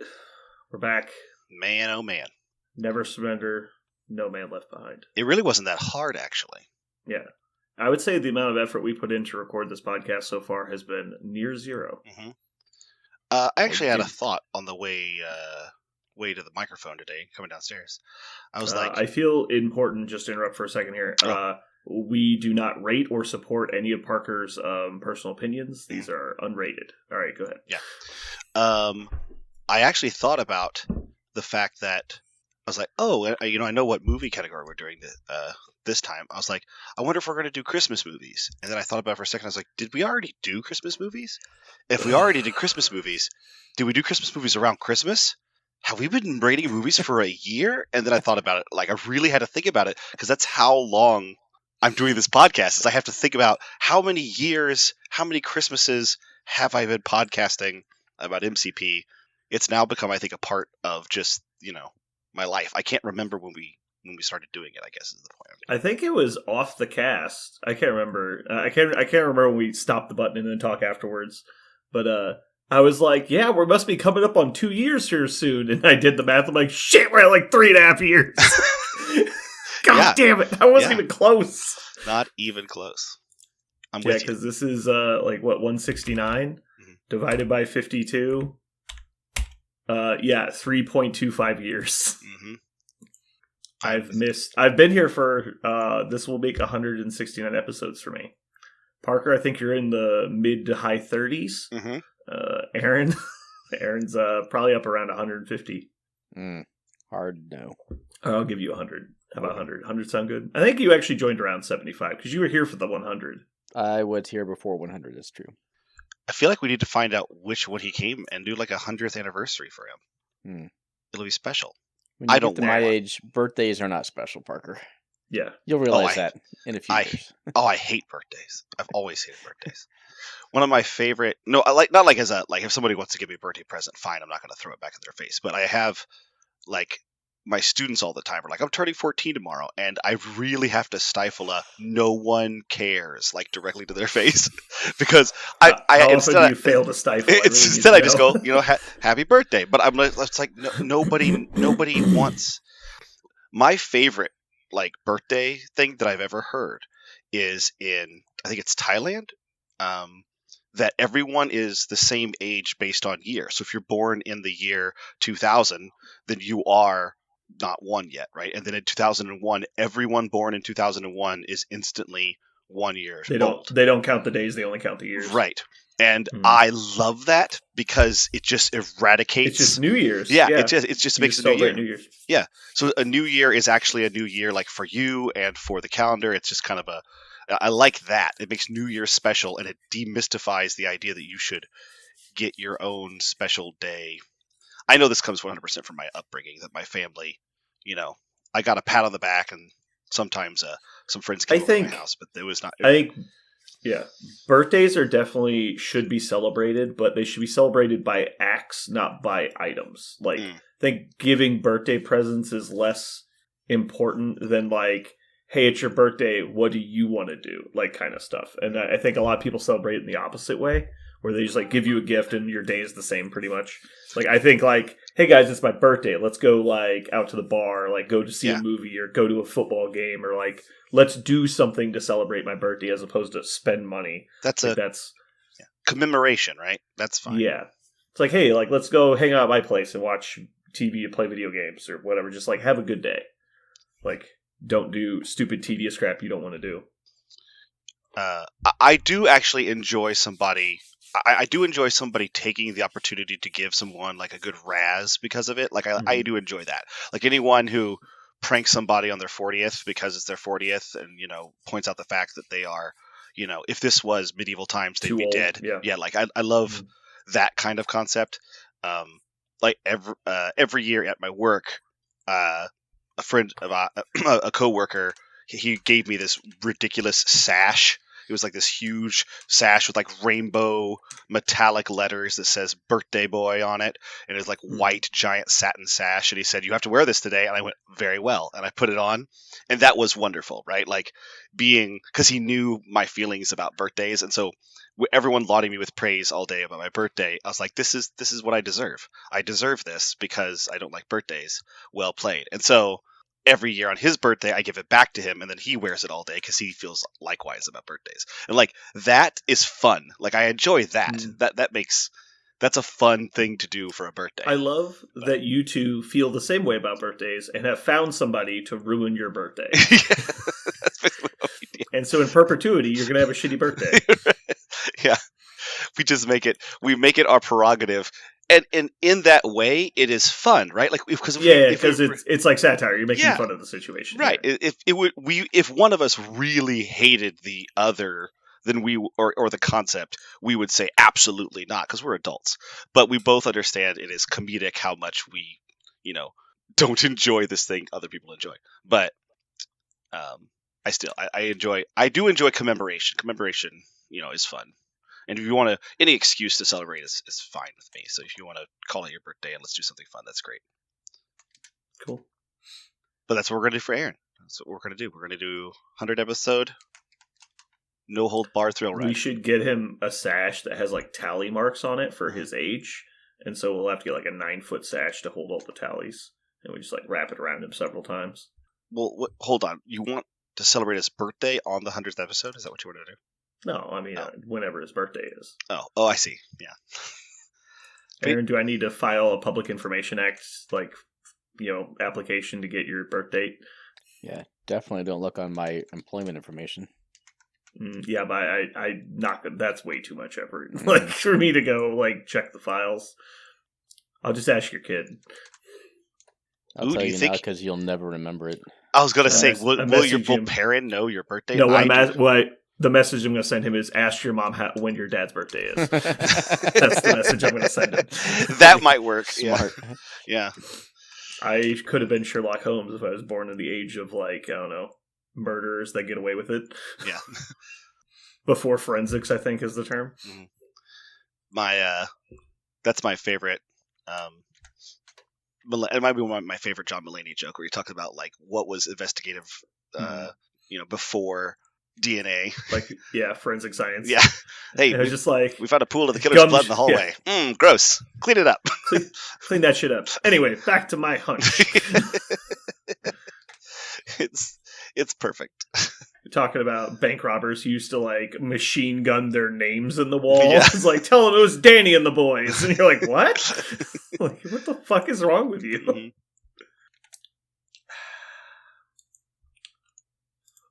So, the 3D printer has been turned off for the first time in a week.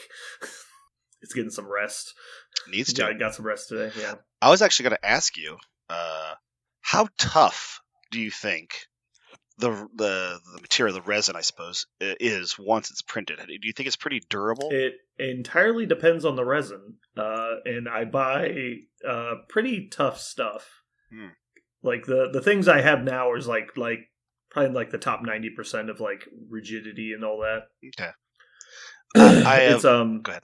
It's I'm printing stuff with Anycubic ABS Pro 2, which is the second version or the third version of ABS resin from Anycubic. So ABS resin is resin that mimics the qualities of injection molded plastic. And so instead of being really brittle and, fragile, it's more, flexible and durable. Why? What are you trying to do? Well, I was in my bathroom drawers, in my master bathroom, there is some ancient hardware. And in order to, there's no way to replace it. There's no eBay for this shit because it's it was probably installed 25 years ago.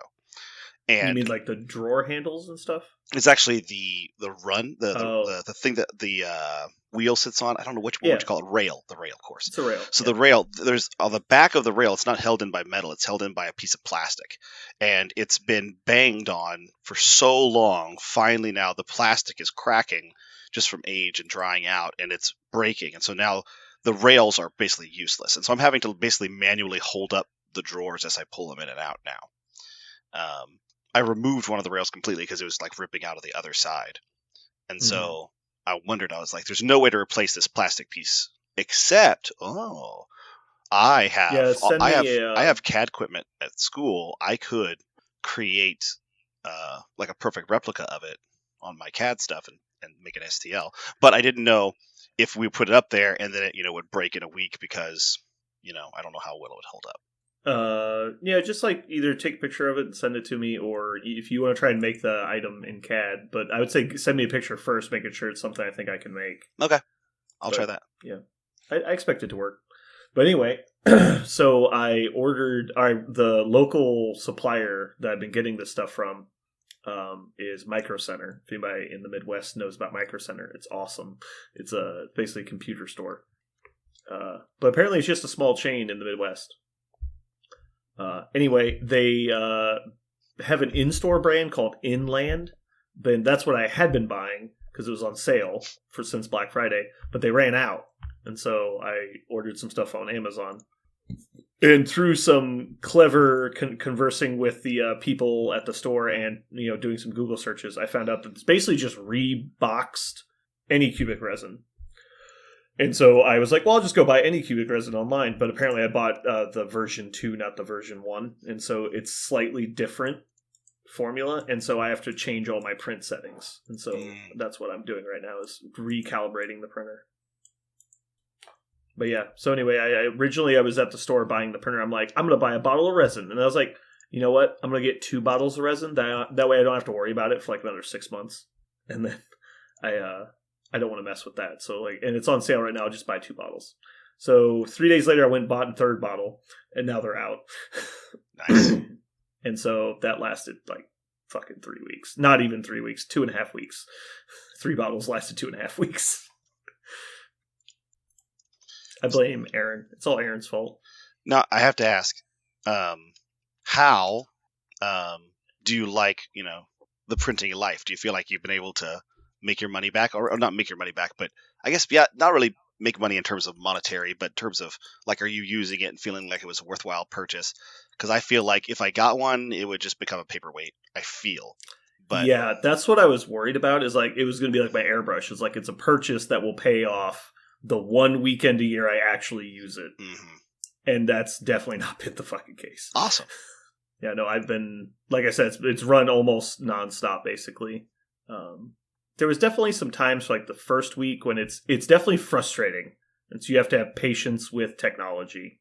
But yeah, it's actually pretty fun. Like, looking at all the cool stuff I can do. Like, it definitely would not have been worth it if I was only making stuff for myself. But because people like Aaron and Kenny and Jeremy are like also wanting things, it's been fun to like have them bring me a project of something they want to make and like figuring out how to make it.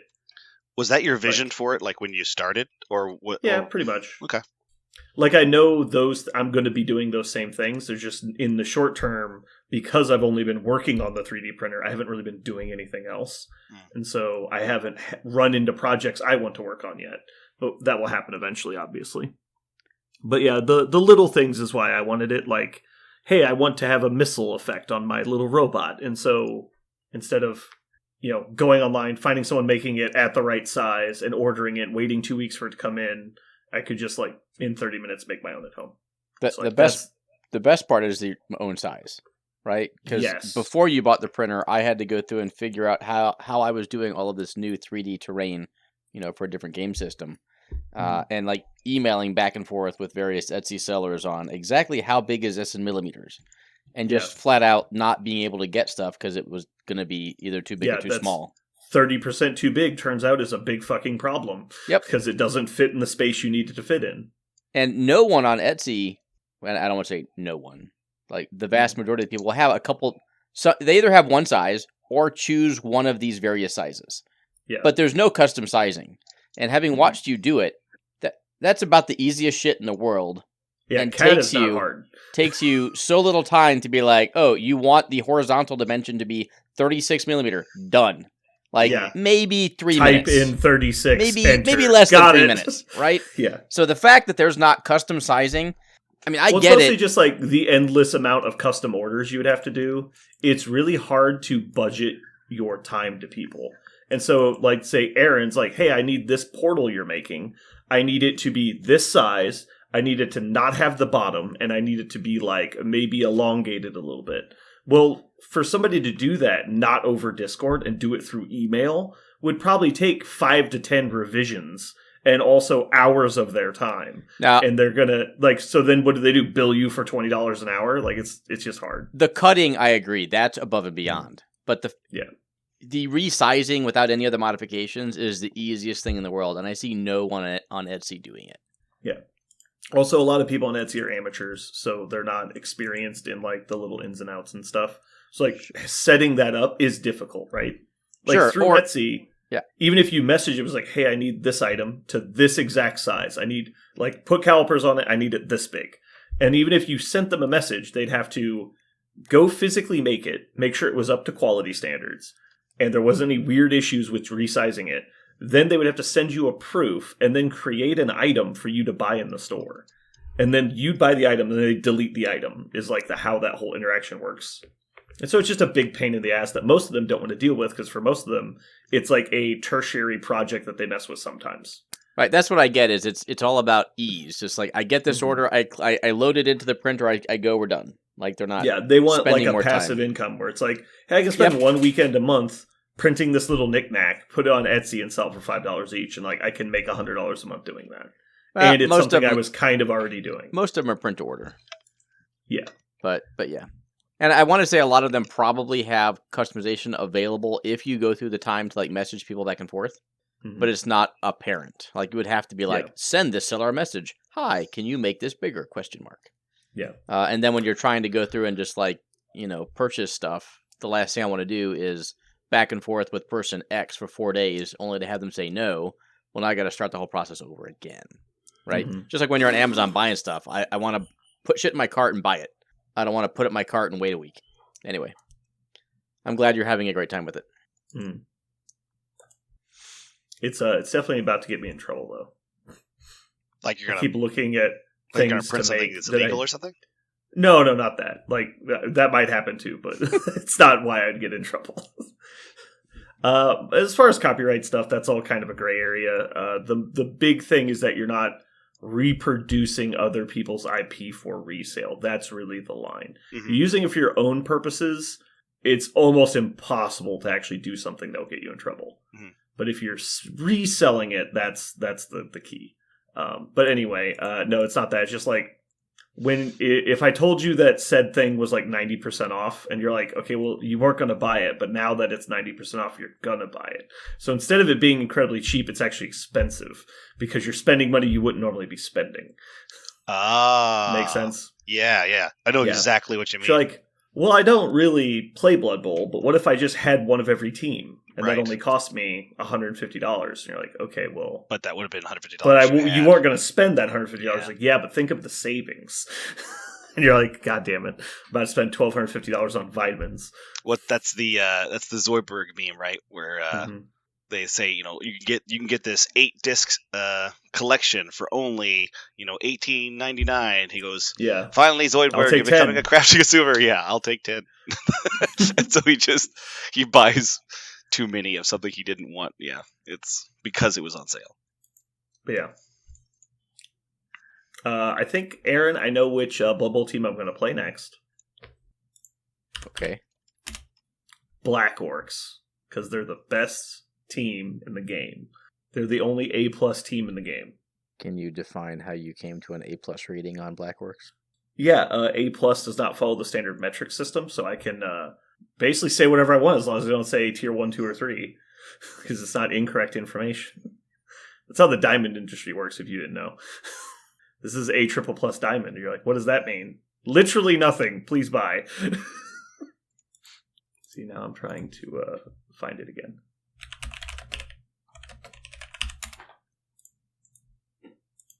Here, Aaron, I'm sending you a picture of the team. Yeah, that's good. I want to see. Show me. Oh. But you don't play Blood Bowl. Oh, but I have teams. That's actually true. Mm-hmm.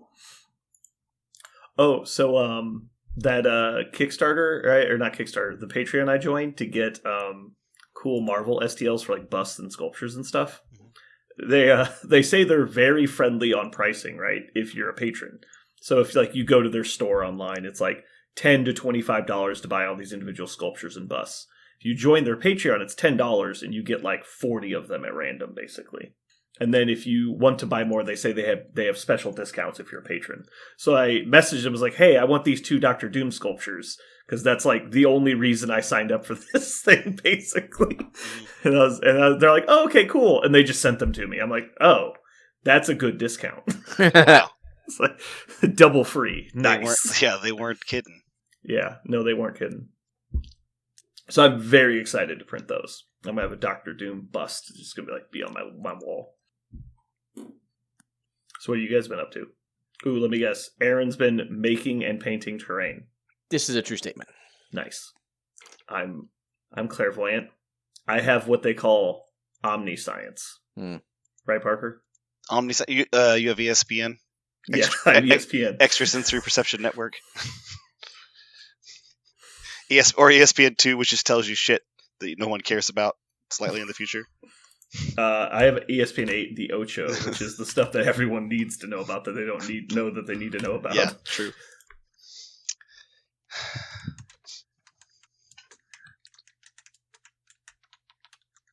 Parker, you been up to nothing? You asked the question, and I was trying to think. It's been mostly just like a lot of family stuff.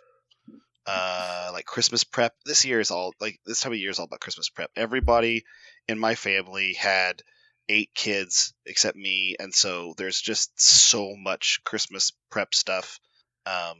Just trying to organize schedules and all these events, and I did do something that was an absolute blast this weekend with my family. I am a huge fan of the Muppets Christmas Carol, and because it is a fantastic movie.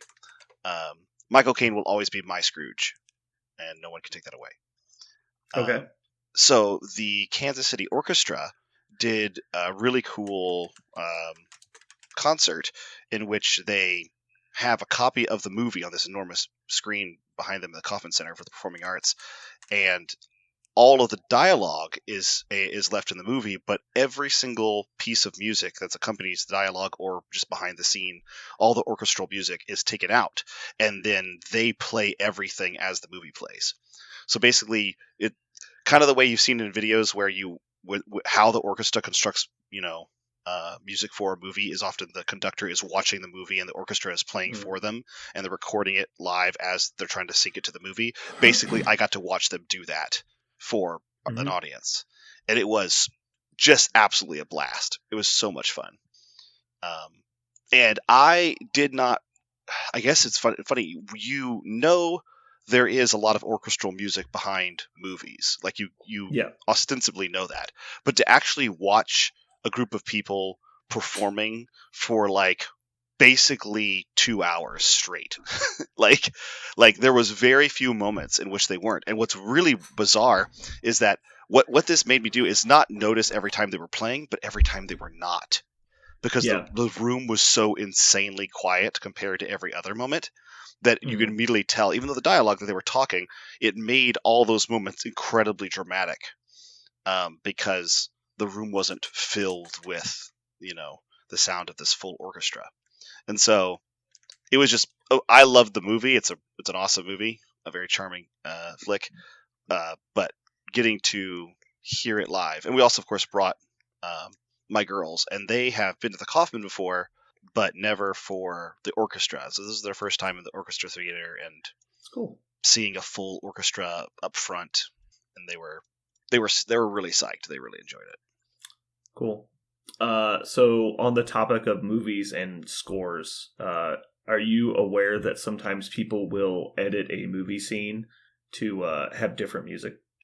I mean, I've seen like memes of people doing that kind of thing, sure, but what do you mean? Yeah, one of the famous ones was people put Queen in over the top of the last the throne room fight between Rey and Kylo, they put in different music over that as like a joke. That was a really famous one. So they put in like Don't Stop Me Now, probably. Don't Stop Me Now was a popular one they did. Which is it's a really fun scene when you put that music over the top of it. It's really lighthearted and awesome. But I was randomly scrolling YouTube and I found a clip, and apparently there's this very minor phenomenon happening that I was unaware of, but I love it.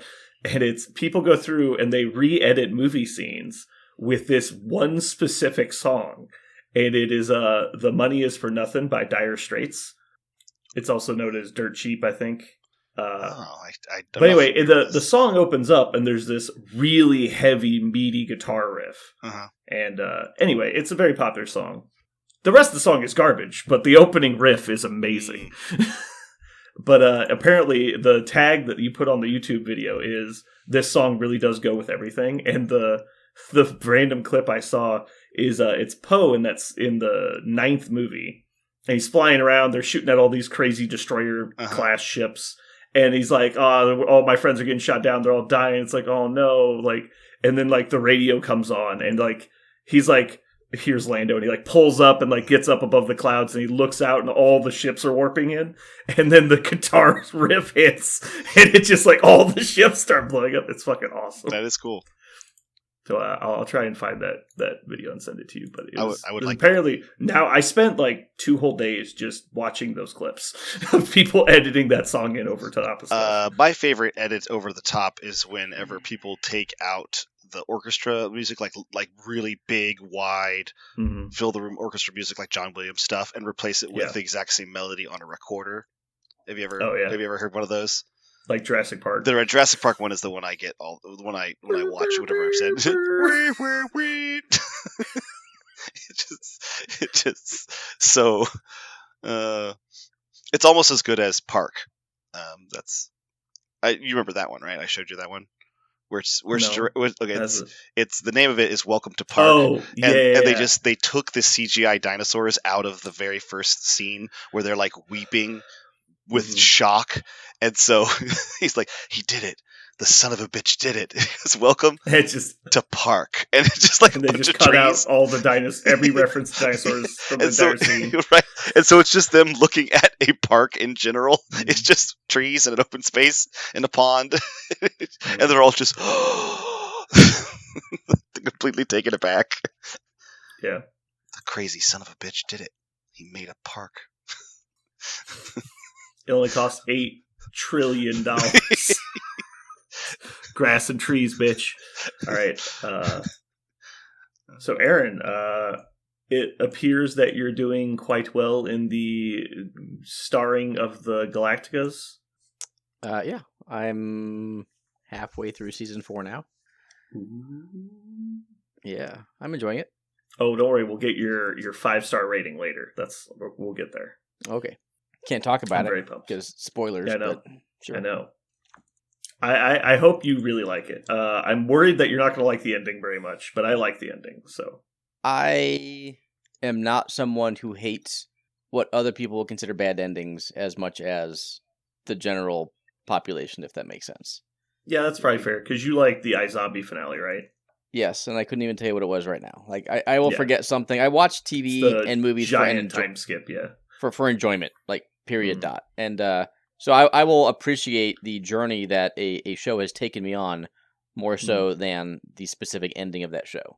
Yeah, that's not to say I love every ending, but I'm not someone who gets pissed at endings. I generally agree. Like obviously, bad endings are kind of sour and they're not great, but like people act like it takes away from what happened before, and I'm not that way. Right. What has already happened has already happened. Yep. Now, if you're going to retcon what has happened, now we're getting into the realm of go fuck yourself. It's like when it's like, oh, just kidding, it was all a dream. And I'm like, well, that was stupid. Why did you do that? Yeah, I might not like an ending, but it won't ruin a show for me. How about that? Mm-hmm. Yeah. All right. Well, I'm ready to go. Are you guys ready? Mm-hmm. Here we go. Na, na, na. Get it? Because the robot got him. Na, na, na. That's what I'm saying. The end of that robot has to be it slowly lowering into a vat of molten metal, and it needs to give like a little weird thumbs up, Like whatever. Johnny like, Five. Yeah, a little claw thumbs up as it slowly lowers down to let us know that it had feelings and it cares. It doesn't care, and it has no feelings. I'm just saying this is what needs to happen. I don't think it's going to happen. I think on this very somber episode of When Jeremy Died to a Robot, we have to give him a proper send-off. So, why did the chef quit? Why? Because they cut his celery.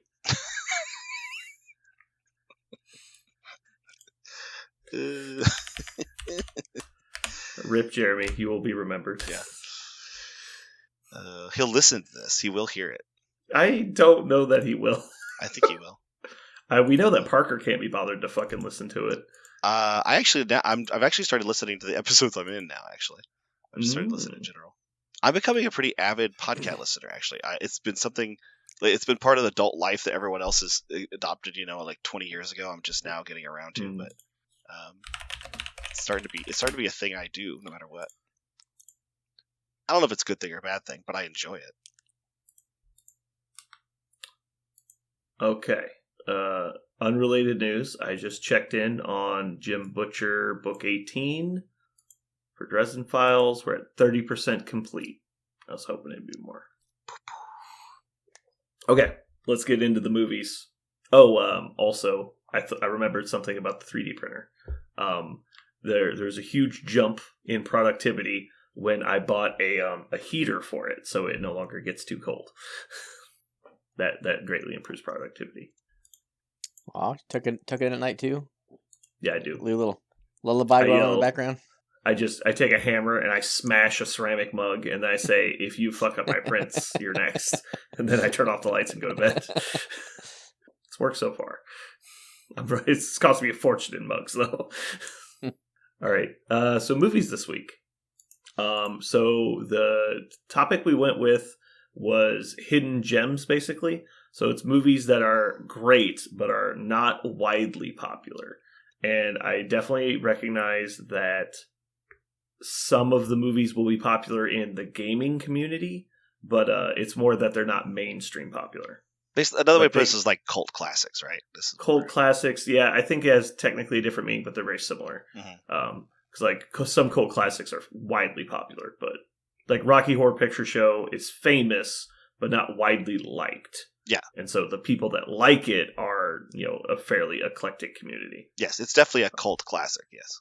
Yeah. But like Pulp Fiction's also considered a cult classic, which is, in my opinion, kind of stupid. Yeah, that's the... Yeah, it's like, dude, everyone fucking likes this movie. So this is going to be weird for me, because almost always number 3 on my list is some obscure movie in that genre that would fit this one perfectly. So my top 65 are already off the table. That's true. Because you've been using a lot of them. Yeah. Okay, speaking of my third pick, I don't know what kind of grenade I fashioned when I decided to pick Deuce Bigalow Male Gigolo. Jesus Christ. Everyone just lost their shit. No, my favorite part of the whole thing, though, is that some people clearly have no filter and realize they're talking about someone's actual opinion. And it's like we've transcended this level of, like, fame, I think, where people just assume it's like, they're on ESPN, they can't hear me, and they're in the Discord going, this person's a fucking idiot. Yeah. Man, like, what is happening? Man. The anonymity was not protecting Parker's me. just like smile crying through it, like, yep. Somebody. You know what's the most bizarre part, by far, is my biggest defenders, my only defenders, were Brandon and Jeremy. Also my two biggest, like, sources of razzing. Like, you guys destroy my ego on a daily basis. Well, they're taking away our national pastime. Like, we gotta defend. Yeah. It's like Parker's our fresh meat. Like, you can't just go after him and not expect some fight. It was really, man. It was. I also love the meme that started to be generated, which was not saying the movie's name, just using like name, adjective, name, like just like, or noun. It was just they were doing any combination of not Deuce Bigalow Male Gigolo was perfect. Well, the important thing to know is don't just randomly say things. Yeah, I did, to be fair, I did preface my pick with, I'm going to tank this now. But I don't care because I love this movie too much. Mhm. But man, I've never been so right about being so wrong as exactly that moment. So there's a movie I wanted to put on this list that I have not actually seen in full, but I've seen like half of it and I really want to put it on here. But it's like so hard to find streaming that I actually haven't seen it all the way through. But anyway, we'll talk about it later. Okay. All right. So our order this week is Aaron's going to start us off. Okay, I only have one slam dunk, and that is Clerks. Oof. Parker, was that a descending oomph? No, I think that's any Kevin Smith movie is probably a cult classic. He has his cult. I happen to be a member of his cult, but I understand it. Yeah, exactly. I think Kevin Smith in general is also going to be one of those where like the Venn diagram of gamers and Kevin Smith fans is like a circle in a circle kind of problem. Where is the Venn? Yeah, it looks like a bullseye. Mm-hmm. All right, so we got Clerks. Do you know the two main actors in Clerks had never acted before? I mean, yeah, That's true. they shot it with like a camcorder. Yeah. You think they hired Harrison Ford? You can do like, Blair Witch type stuff with a camcorder or Yeah. whatnot, but to literally pick two people who've never acted before in their lives and be like, well, let's film a movie. Mm-hmm. Well, yeah. Also, I think it was also like a budget issue, right? Like they were Yeah, like, yeah. "Hey, They had no will money." you guys act for $50?" Yeah. Yes, I have $50, so that works. Yeah. All right, Parker, you're up next. I'm going to go for one that I'm going to be confident is a cult movie, but maybe you guys will disagree. So I'm going to go with my most risky one, The Fifth Element. That is. It was I don't on- know if that when I qualifies looked up- as a. When I looked up cult movies, it was on two different lists from No, different that's the sources. problem. Is cult movies are not hidden gems, right? Okay. Like cult movies are. That's why I said it's not. You can't just use the term cult movies. I don't know. I think that's pretty fucking mainstream. Okay. Like that was like a blockbuster movie. Aaron, do you second that? I'm willing to accept that. If you have other ones, I second that, yes. It is too Okay. popular of a movie. I discarded it for that same reason. No, I do think this is one of those categories where it's like we have to be a little flexible. Yeah. Because it is hard to tell what is popular to you and what is popular to other people. Yeah. Okay. All right. Go continue. My next choice is one I think one of you guys have said before, but I have not said, which is Army of Darkness. Okay. I don't think anybody's actually said it. We brought it up a couple times. Okay, I'm going to do Army of Darkness. I think it's always been next on the list kind of stuff. All right. Army of Darkness was on my short list, so good job. So now I'm pretty sure I haven't used this one before. But I know someone has, and it could have been me. So correct me if I'm wrong. I'm going to go with Dredd. You have used Dredd. You're sure it was me and not somebody else? I have also used Dredd, and that's why I know you've used Dredd. Yes. That's the new one. Yes, you have used it. Yes, Dredd is the new one. You've used it for sure. Yeah. I used it as post-apocalypse, and you used it for... I don't think I've used it. Well, I can't remember what category it was. It makes me I upset. just did a search in the channel, and it only comes up. There's only 6 replies, and the only one that's in a poll is yours. Okay, maybe I'm wrong. Maybe it was just one of your honorable mentions then. Go ahead, go for it. I think it was. I think I said I wanted to name it, but I didn't for some. I don't know. Anyway, I'm going with Dredd. Okay. And I have more if we need, so it's not that big of a deal. I'm with you. So next up is going to be Jeremy. In honorable mention, we're going to give him Maximum Overdrive. You guys like that? Go for it. I don't even know what it Have you is. seen? You guys have not seen I have Maximum not Overdrive? seen Maximum Overdrive.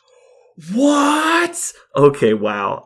It's a psychological horror film from the 80s where all forms of motor vehicles come to life and just go rogue and drive themselves around. And so the main plot of the movie is these people are trapped in a truck stop while all the cars and trucks are driving laps around them outside trying to kill them.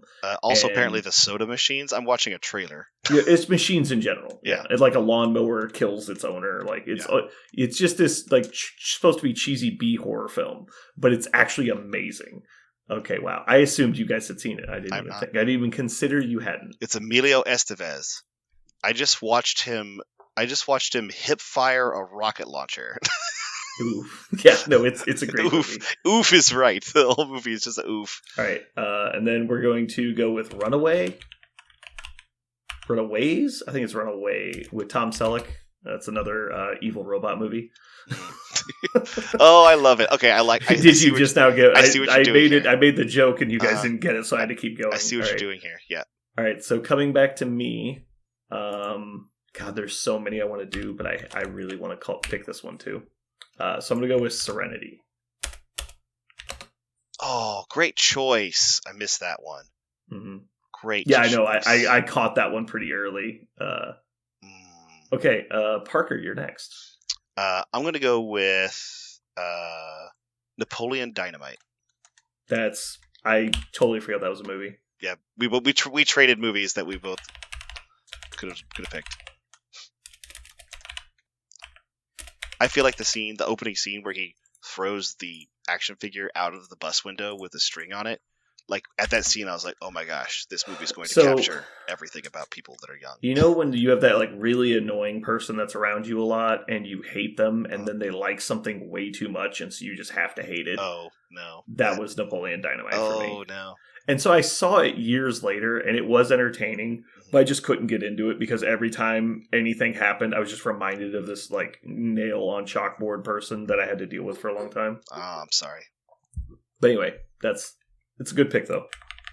All right, Aaron, your last two final picks. Okay, so we are digging deep into the repertoire of.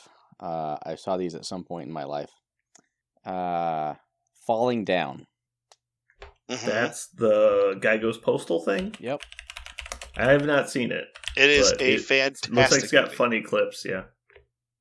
And my third choice is going to be Surviving the Game. The fact you have no comment means you disagree or you haven't seen it. That means I picked a good one. Sounds familiar. Is that something to do with a relationship? No, it is Ice-T and Rutger Hauer. You love Rutger Hauer. Jesus Christ. You've seen his entire catalog. Wow. Yeah. Also some Gary Busey. Yeah. So Surviving the Game is Ice-T plays a homeless guy. They bring on a we want you to be our guide for this hunt, but he doesn't know anything about hunting. Who cares? Turns out he's the prey. It's a bunch of rich white dudes that just go out and they hunt humans as their retreat every year. So gotcha. That's been troped a lot, and so I don't know if that was the original, but it's 94, probably about the same time Predator came out. It's same type of movie, but anyway, that's going to be number 3 on the hidden gems. Aaron squeaked out, yeah. Woo! Good job. Parker, you're up. Final pick. I feel like I need to find. I really. You said there's a find function on this, right? I can find out if I've ever said this before. What are you checking for? I'm looking for. I think I figured out how to do it. Clearly doesn't want to tell us. No results. No results. Okay. My last one's going to be Dark City. Oh yeah, we have not done that. Yeah. I love. It does sound familiar though. I wonder if we did some really old ones that were in a different channel. I think it was in the announcements channel. It searches all channels. That's true. I swear maybe it was what's the other ones Dark Man? Maybe it was that one we did. I can't remember. Yeah. Anyway, Dark City's fine. Yeah. The Q. He's queuing. All right. So my final pick. Oh boy, there's so many good ones. I have them sorted. But yeah, I think I'm going to do it. I'm going to do this one. All right. Let me know. This one's on Netflix, so I don't know if it's going to qualify. So let me know if you guys disagree. But Tucker and Dale versus Evil. I have seen that movie, but I cannot recall it. It's Alan Tudyk, and I can't remember the other guy's name. play just regular like country folk that buy a cabin to go live in the woods and have like a nice little summer retreat. And it turns into a slasher film in reverse. And so these random kids from like a local college are going camping and run into them and think they're psycho killers. Oh. And just assume that they're like these Freddy Krueger, Jason-esque people that live in the woods, like Texas Chainsaw Massacre people. And then so they just try and like kill them. Like, well, we got to stop them. They're going to kill us. And they just assume they're serial murderers. And it just turns into this. They think both sides think the other people are the evil people. And so they're trying to survive the movie by using self-defense aggressively. And it's just fucking hilarious. If you have not seen it, it is 100% worth the 90 minutes. Yeah, I'm watching the trailers going on right now. It looks adorable. It is one of the funniest movies I've seen in a long time.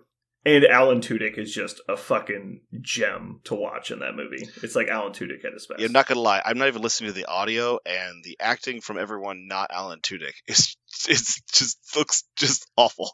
But oh no, it's a satire film, so they're intentionally cheesy. Okay. They actually do a really good job. Okay. No, yeah, you gotta watch it. It's very Hot Fuzz-esque in its like satire. Oh, it's so good. It's trying to be an homage and a spoof at the same time, kind of thing. Exactly.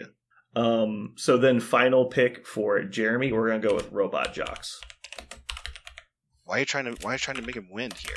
You're gonna give him... I know, right? No, so this is actually mine. I get 2 submissions this week, and so I did these on the fly. These are not only gems, but they're also robot themed gems. They all need to be robots. I got it. Yeah.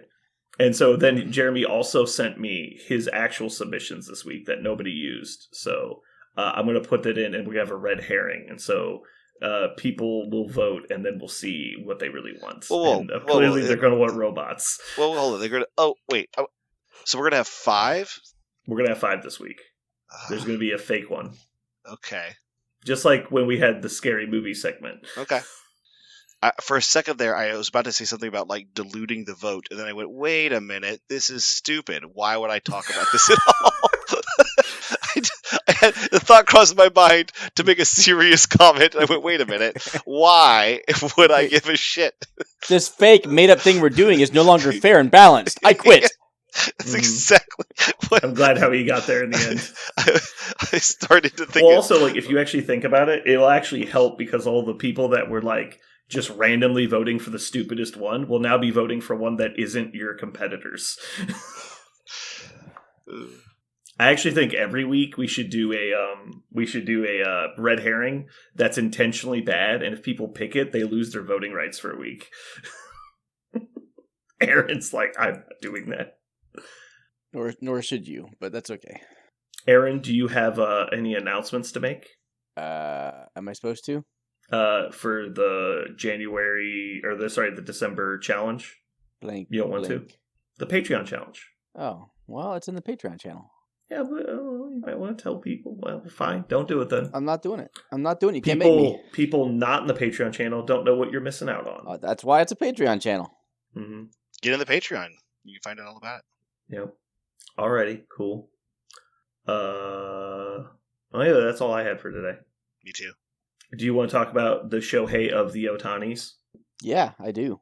This is the... Go ahead. Well, okay. What are you going to say? So, in our singular MLB segment that we will ever have. This is... yeah. So, I am not well-versed in the contract. I've only vaguely heard people talk about it. Mm-hmm. It sounds like there's some serious gerrymandering happening with the salary cap. Yeah. Okay, so with that, for people that don't know, baseball is a soft cap sport. So basically, there's an amount of money you are allowed to spend. And then if you spend over that amount, you are penalized in increasing ways. So with that vague understanding of the cap, Aaron, what's going on with his contract? Okay, yeah, in the one sports segment you ever see me lead. Mm-hmm. So Ohtani is getting paid $700 million over 10 years. Which, honestly, is probably under what his market value could have been. Kinda. It all depends how you count it, right? But yeah. Anyway, most expensive contract in what American sports history, blah, blah, blah, blah, blah. Yeah. Now, just for perspective, this is the guy who is both really good at pitching and hitting, which is a unique skill amongst current baseball players. Correct.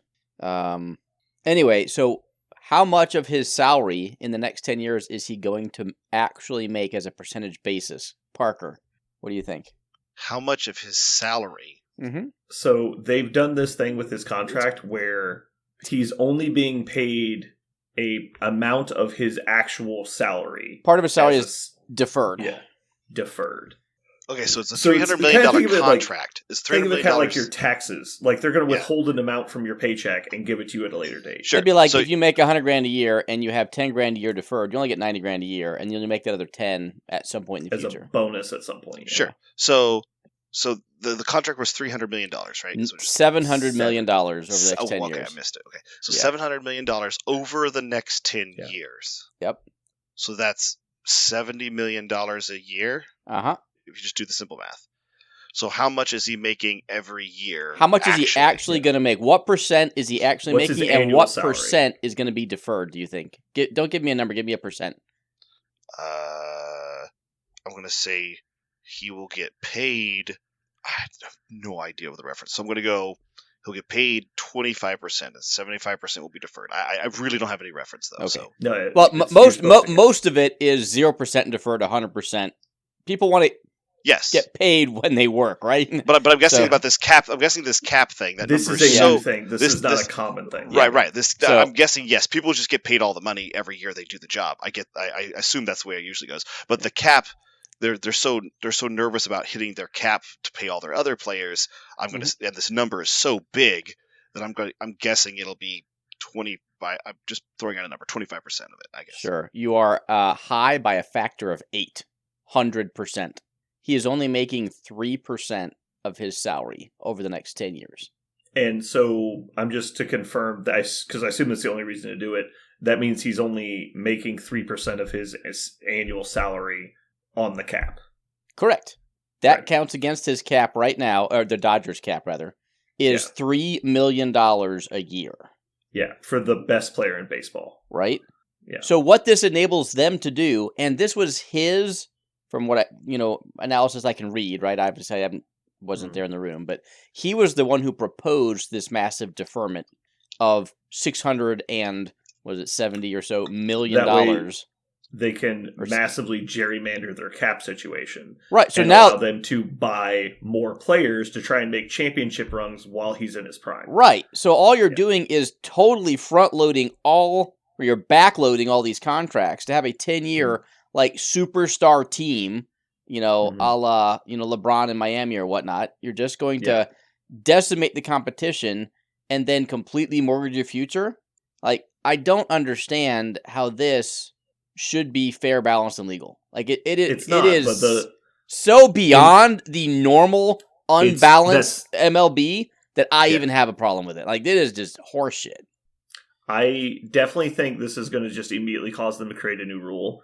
I highly doubt the league will void his contract, but it sets a precedent that they now have to add language to prevent this stuff from happening in the future.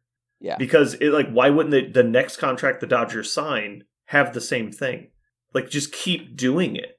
It's like every single person we sign is going to have this style of deferment. Maybe not to this extreme, but it's like, okay, well, what if everyone on our roster is only making $5 million? It's like, well, we could have the best team that the baseball has ever seen, and then just like stagger it, and then like down the road after we've won 5 championships, then we'll start having to pay these $2 billion tax bills that come due. Because not only do you have to actually pay the players, but then I assume, because the way the league has to be structured, is that money is eventually going to hit the book. And that year, they're going to be so far over the luxury tax amount that they're going to owe a huge amount. Sure, or it's just like U.S. deficit spending. Like, at some point, it doesn't matter. You just keep pushing it down the road. Well, what if the end never gets here? It does matter, because the way, I assume it's similar to the way basketball works, because they both are soft cap luxury tax sports. Uh-huh. So what happens is, when you get to the year that the money's on the book for, because it has to be during the person's contract. So even if it's 10 years, let's say the $659 million finally comes off his cap, that's all going to hit on the same year. As soon as his contract ends, that's going to hit. I'm not sure. I don't think that's correct. I mean, you could space out, but it has to be during their tenure. I don't think so. You think they could just do, we're going to owe you $10 a year for the next 800 million years? Yeah. Like, there are famous contracts, Bobby Bonilla with the Mets. They were paying him for like 35 years after he stopped playing. And I think that salary was booked against their tax bill, if you will, for 35 years. But it was just such a small number, it didn't matter. Right. We're talking like $1 million a year. Like, who cares when you have like, $500 million on your salary or your payroll? It's not that high, but close. Yeah. Yeah. So the reason this is so interesting is it's so fucking huge. No one cared when you were deferring like $5 million. But when you're deferring $70 million a year, now the reason why it's great sense is because the balance threshold goes up every year. So if you can afford to kick this down the road, like, we don't know how his deferments are scheduled. They might be for the next 100 fucking years to pay his estate. Like, then they're essentially never going to be impacted by the balance threshold because $700 million will be paid in $2 million increments for the next 350 years. Like, who knows? But it's whatever. I don't like it. Yeah, from what I've seen people talking about online, which is very vague, is they were saying that the plan is the owner of the Dodgers is going to sell the team before that money comes due. Sure, it's just eat our cake, have it. Yeah. We can do everything we want, and we'll sell the team, and the other people have to pick up the pieces. Now, theoretically, the team should be devalued by the liability on its books, but you would imagine if you're playing and paying to win now, who cares? Yeah. For a cash poor owner, and I don't know who owns the Dodgers, I don't know their money situation, but for cash poor teams, the value of their team is like liquid capital. So devaluing their team is basically just doing like a reverse mortgage, right? Right. It's like they're just taking the equity they have out now in a liquid capital situation. And so like if you owned the New York Yankees, like, yeah, it might be one of the most valuable sports franchises in the world, but unless you sell it, you don't have that money. The team itself makes money, but you can't access that $8 billion until you actually remove yourself from the ownership. And so much like this, it's like, hey, I want to hire Shohei Ohtani, but to outbid the other teams, I need to offer him $600 million plus. Why would he come to my team if I only physically have $200 million to give him? It's like, that doesn't make sense. And so like you basically sell him part of the team in a legal way. So I understand like why they would do it. It's obviously advantageous for the Dodgers. I think it sets a really dangerous precedent for the league, and considering it's already a like devaluing sport. Yep, I concur. Baseball just can't get out of its own goddamn way. They should have just gone to hard cap a long time ago. Anyway, for people that don't know, the luxury tax, I kept trying to get to it, but I kept getting distracted. The luxury tax works as when you go over your spending. Let's say the maximum spending was $100 million.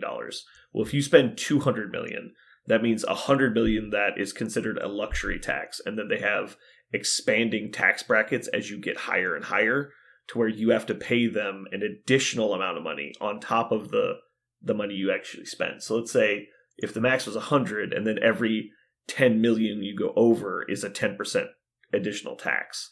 So when you spend the 10 million over 100, you owe them 10% of that.